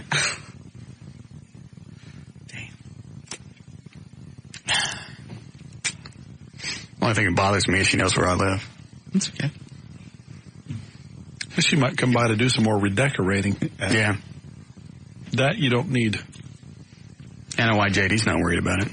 It's not him. I'd be the same way. Uh-huh. All right. Do you know how long it'd take Dal to put the cameras up? Have you ever talked to him about that, Eddie? How many are you thinking doing? Probably 2, because I've got like 5 of the other X10 that I can cover other parts of the house. I just want cameras that will go off with activity and go straight to a recorder that are dependable. I mean, just guessing, it tops 5 hours. You think? Yeah, having to drill and all that stuff. And I still got to get prices on a new door. Yes. I'll find out for you if you want me to. My wife does a lot of business with door companies, so. I can't believe that thing would cost a couple of grand to start. And Dan keeps saying it's ornate, but it's not really. It's just a wooden door with, the panels. But it's a solid door. It's not like where they put the different pieces together and then put a veneer on the outside of it. It's actually, because you can tell the way the. Oh, I see what you're saying. So it's the molding on it isn't actually molding. It was the door was ground down like that. Yes. Oh. That's what makes it a little more expensive. And plus the size. And I was telling Dan, personally, when my wife and I go do doors for other people and stuff like that, I charge $200 to take one down and put one back up. Yeah, those things got to be heavy. Mm-hmm. Yeah. And then, so that factors into it also. All right.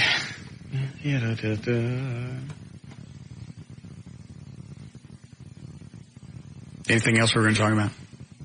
No, not yet. I think we pretty much covered everything.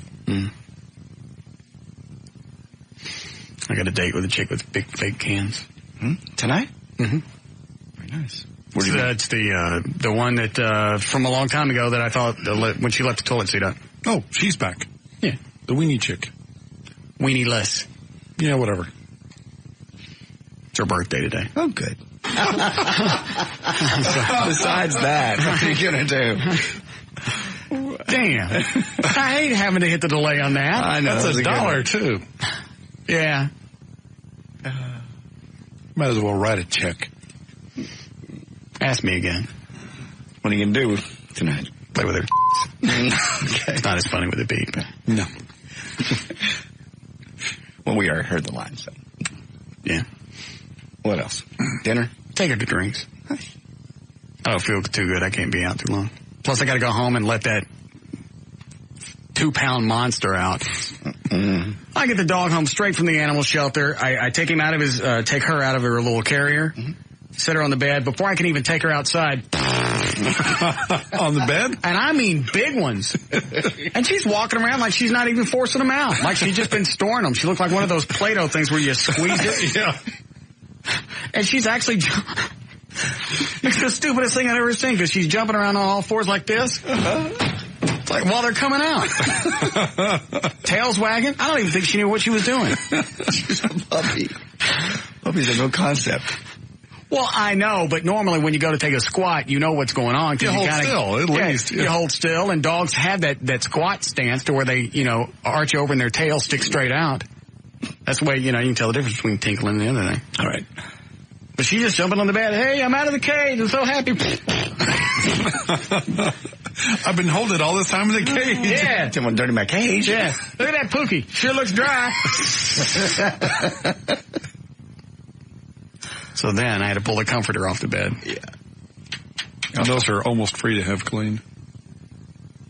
Was I supposed to take it someplace? Oh, man. You should have it cleaned. You wash it? I stuck it in the bathtub. Oh.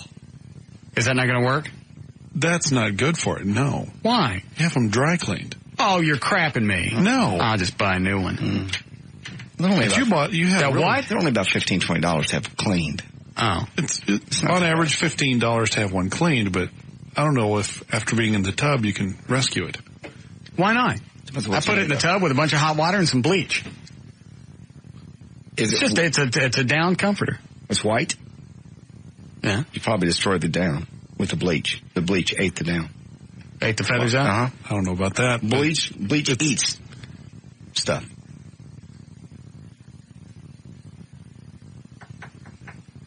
You need to buy a new one. Damn. Now I got to keep the dog so I can beat it. It's a little late. She's not going to know what you're smacking her around for. It works with chicks. I'm kidding. I know. All right, you ready with the plugs? I am indeed, sir. Hold on, let me get to Yeah, all right, go ahead. To learn more about the Russ Martin Show, to email anyone on the show, to get in the studio audience, to make a donation to the Listener Foundation, or to get on the show's weekly email list, simply go to russmartin.com. The Russ Martin Show Police and Firefighter poster is now available for purchase. For more information, just go to russmartin.com and click on News. Design of the Russ Martin Show poster by Junebug Graphics, junebuggraphics.com, and printing courtesy of the Image Bureau. By the way, the Image Bureau printed them for free. Wow. Well, just a lot of posters. I think the design people, they charge like a minimal fee. Mm-hmm. And I think the image people, they printed them for nothing. ImagingBureau.com. Yeah.